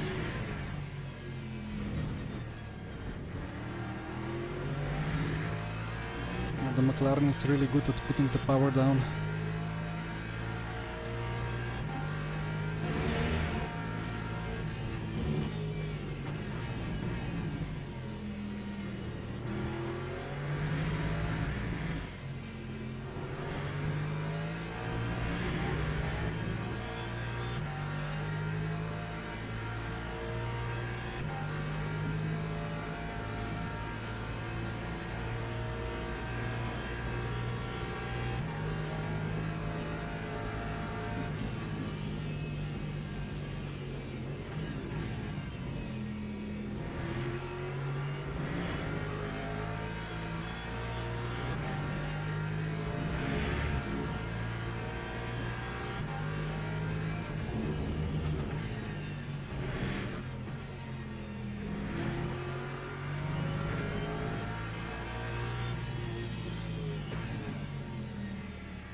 Slipstream.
I'm looking at the mirror more than at the McLaren.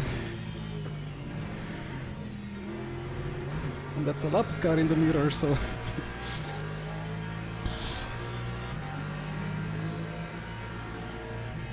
I hope that I could carry a bit more speed around the outside, but... outside is still outside. And then... think twice of a switchback because there is the AMG in the mirror.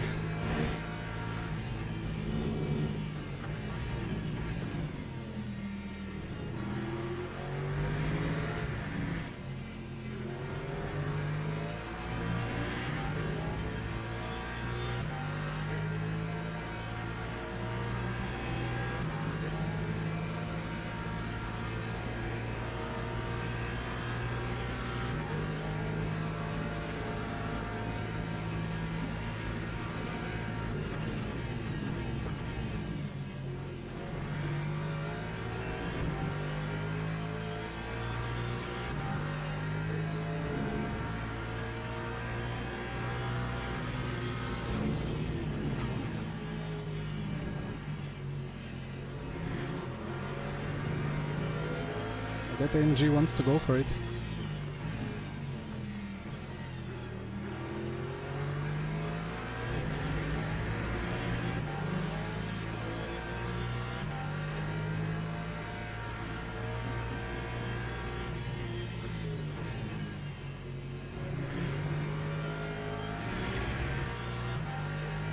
Hi Kevin.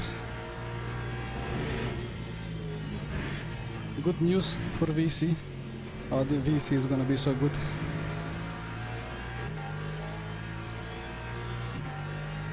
Well, the AMG wanted to have a view of the battle from inside my cockpit, so I don't know.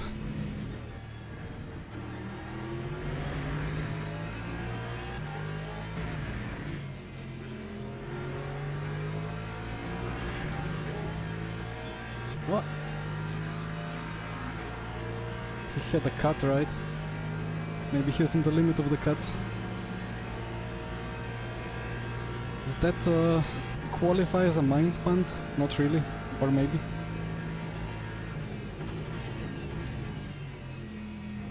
But I gladly accept the lead, you know.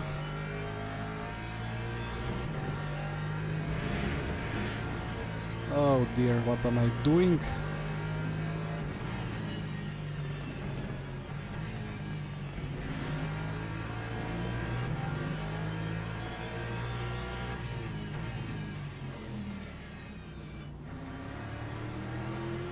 But oh well, we had a battle,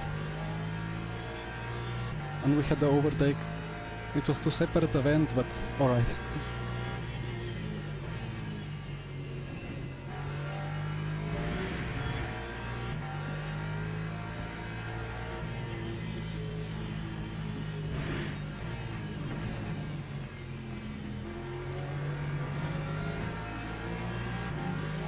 Yeah, I really wonder what's his cut count.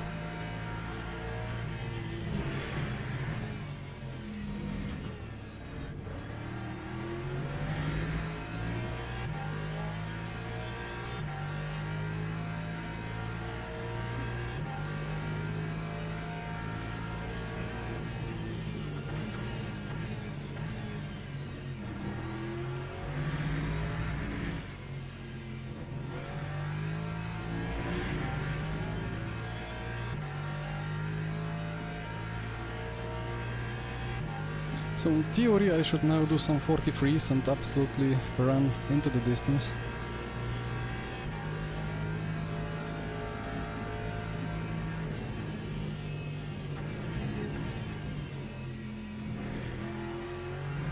Nicolini with a drive-through. And Sven with a drive-through. You see, it was indeed the case. He was just marginal with the cuts.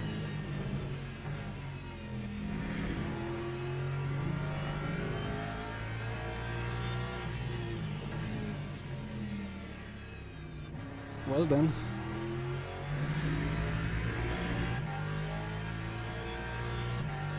I'm still on half-ish.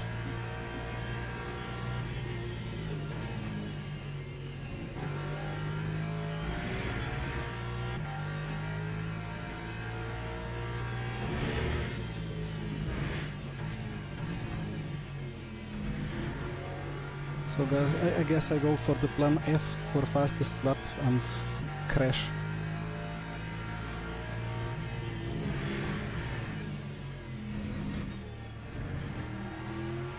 I really wanted 43 though.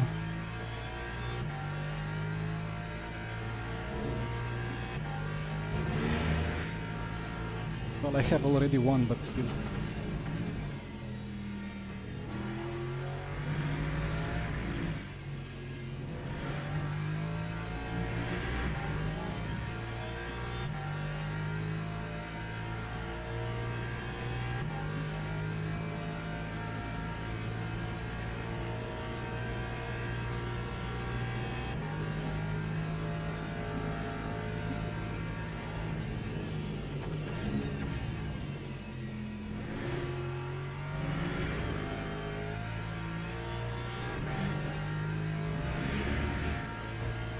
How is that a track limit?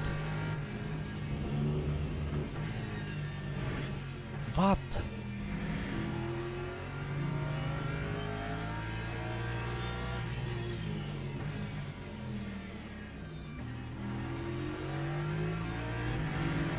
Well, I mean, Lexus is a bit of a particular car for track limits because there is a lot of car to the right, so it could feel like you didn't really go that much beyond white line, but because it's such a big car and you're sitting quite a lot to left side.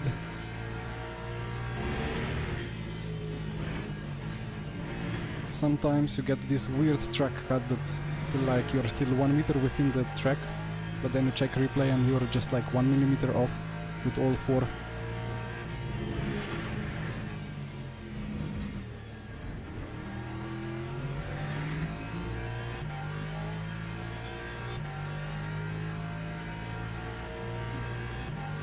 Well, even if I get a orange cut now, I still have a big margin.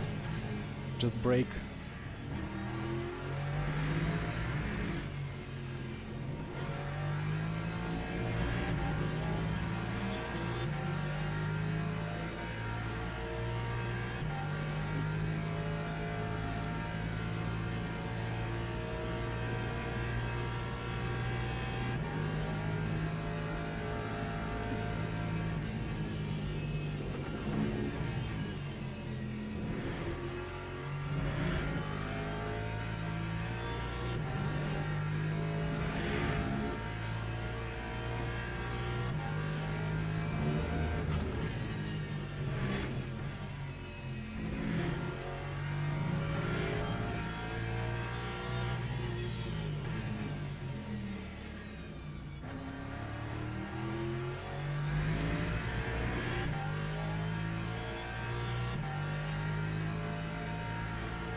I went too deep into the brakes.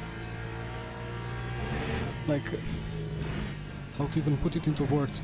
At the start of the braking zone, sometimes it feels like the car just goes so deep into ABS that you cannot initiate the rotation if it's a short braking zone. So you're kind of forced not to smash the brake to 100%, but maybe to 70, 80. MV sit, thank you.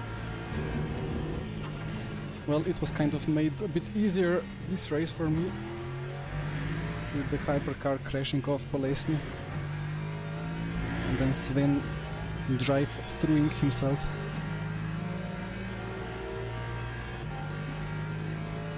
But it is such a nice car, nice tires.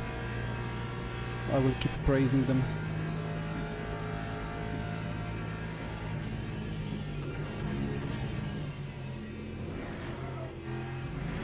I will keep praising them until Team Redline comes, gaps me by 3/10 for no reason, and then I'll be crying about tires.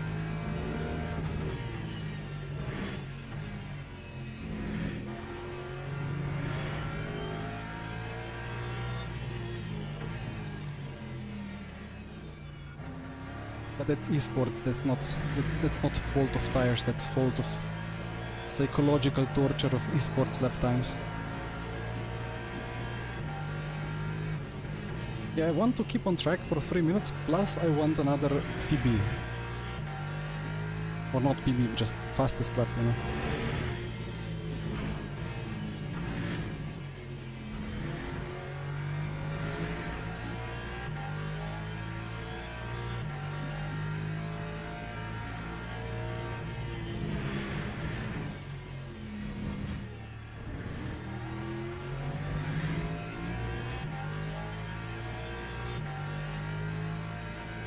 Yeah, let's see if I get 2 or 3 more attempts.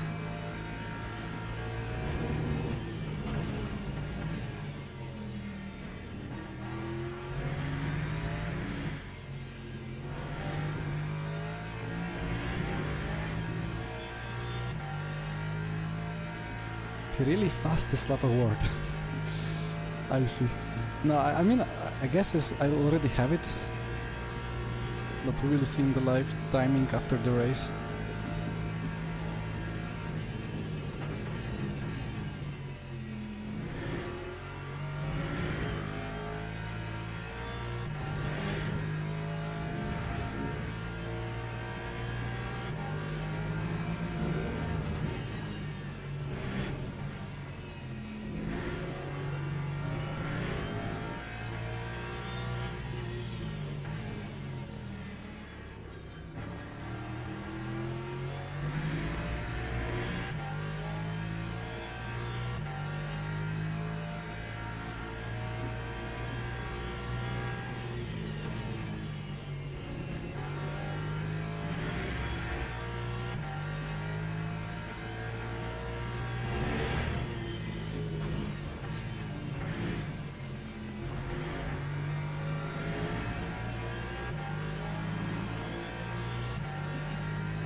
Here comes the traffic to kill my chance.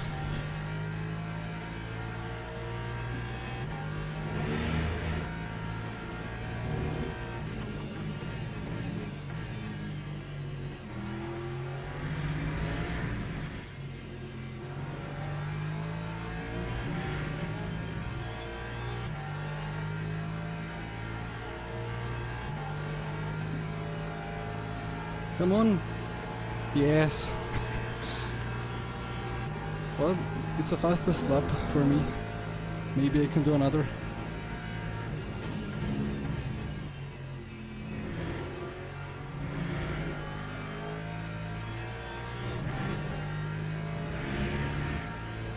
And track limits are back. Yeah, I don't get it. I need to check the replay now of this lap. It would have been 0.7 or 0.8 without the traffic. I mean, it wouldn't take much to be a 0.8.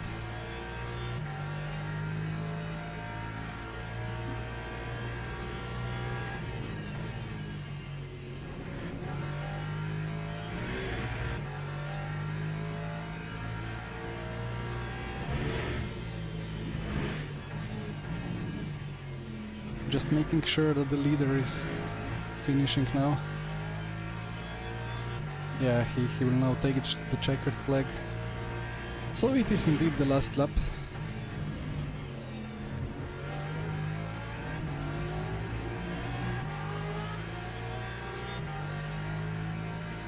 And that's David. Why is David not winning?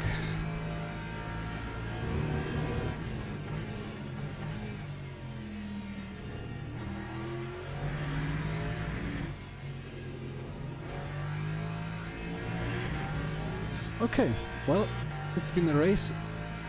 We are P1. Let's see how the strength of field was and how the championship points are.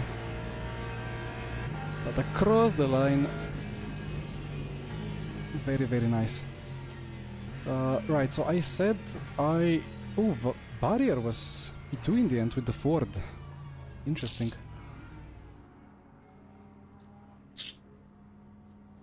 Thank you guys. Thank you, chat.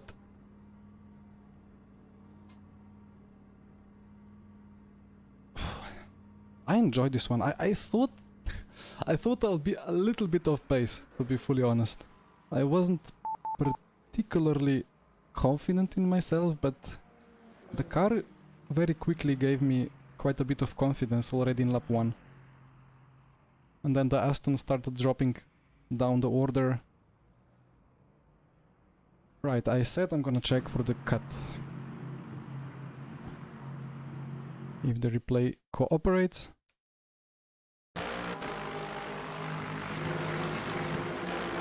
So this was the fastest lap. And then a very nice chicane. Just enough slip angle that the rear left stayed inside the track limits. Come on. My tongue. I mean, okay. Like from this POV, it doesn't really look like I'm off track, right? I'm checking in OBS preview as well. Like it feels like I'm like kind of most of the car over the curb, but not really that much. But external shot is very damning. I mean, okay. Delivery though. Quite nice.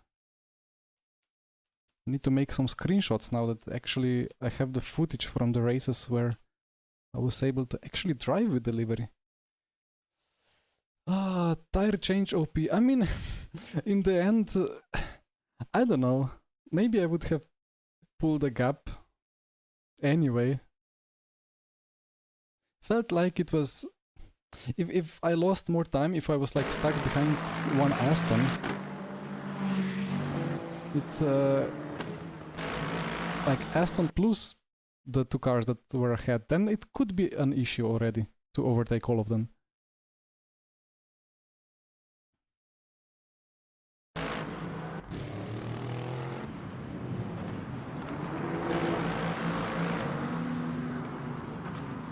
Maximo is... congrats for the P1 there.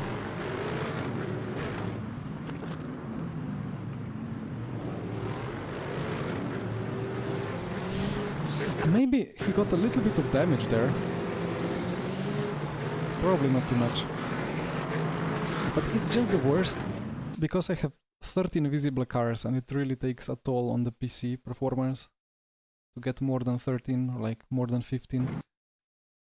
So I just see smoke and a couple of cars going off, so I don't even know if there is a car stationary in the middle of the road.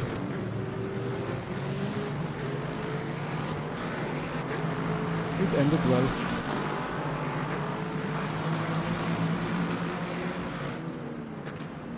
I had the battle against McLaren. I don't know. Let's quickly check the actual battle. Wait, previous lap. Was this one? I hope the server stays alive. Maybe I can take this scene. Wait, it wasn't this one, right? 48. It was here.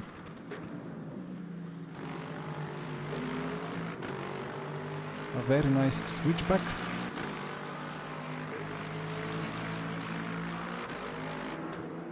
And then, of course, you cannot carry the speed around the outside, so another switchback. But I cannot concentrate on the curb because I see the big white nose of the AMG. So then I try to go around the outside. Yeah, I kind of squeezed him a little bit. And then understeered. He squeezed me as well, but all good. Yeah, at this point I was like, okay, I'm actually having the nose ahead, so I can maybe carry this through, but then I see the AMG again in the mirror, and I'm like, well, what's he gonna do? So I just felt way too dangerous. And then there were hypercars behind as well. It was a tricky situation. Okay. Well, it's a win. I got plus 3.9, which is not bad.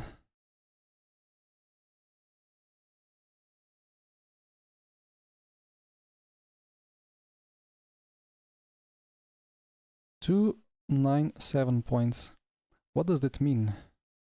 Like now we have, right, I still don't understand exactly how this works, but 300, I mean, okay, the split on Thursday's race was absolutely stacked, so obviously there's gonna be a lot more points for winning that. Michelle, I had max wing. Maybe I can get away with less, but I just put on full downforce that I could. I still don't know much about how to set up these GT3s. I was just happy that the Lexus was kind of stable and performing as I would expect. A Ford is a bit, it's a bit dead, right? It should have a bit more power. Overall, I think there is a drop round, right? Or is it 2 drop rounds?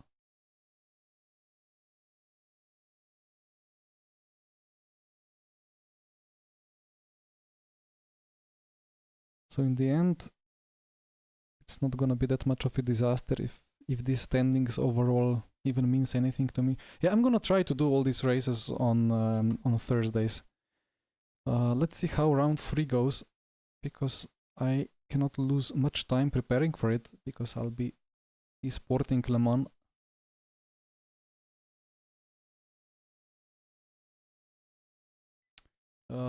Straight against others, well, against the Aston it was not great.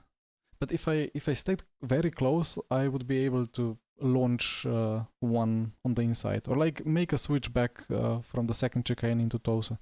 It was doable if I felt comfortable with myself. What was the round 3? Spa.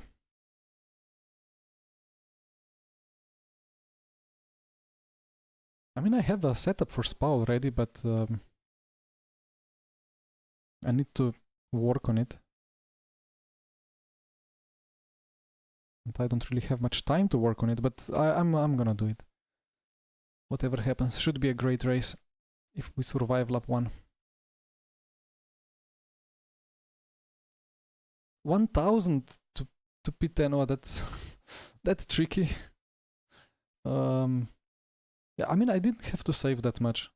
I was lifting quite a bit, but it wasn't particularly insane. What is this leaderboard about even?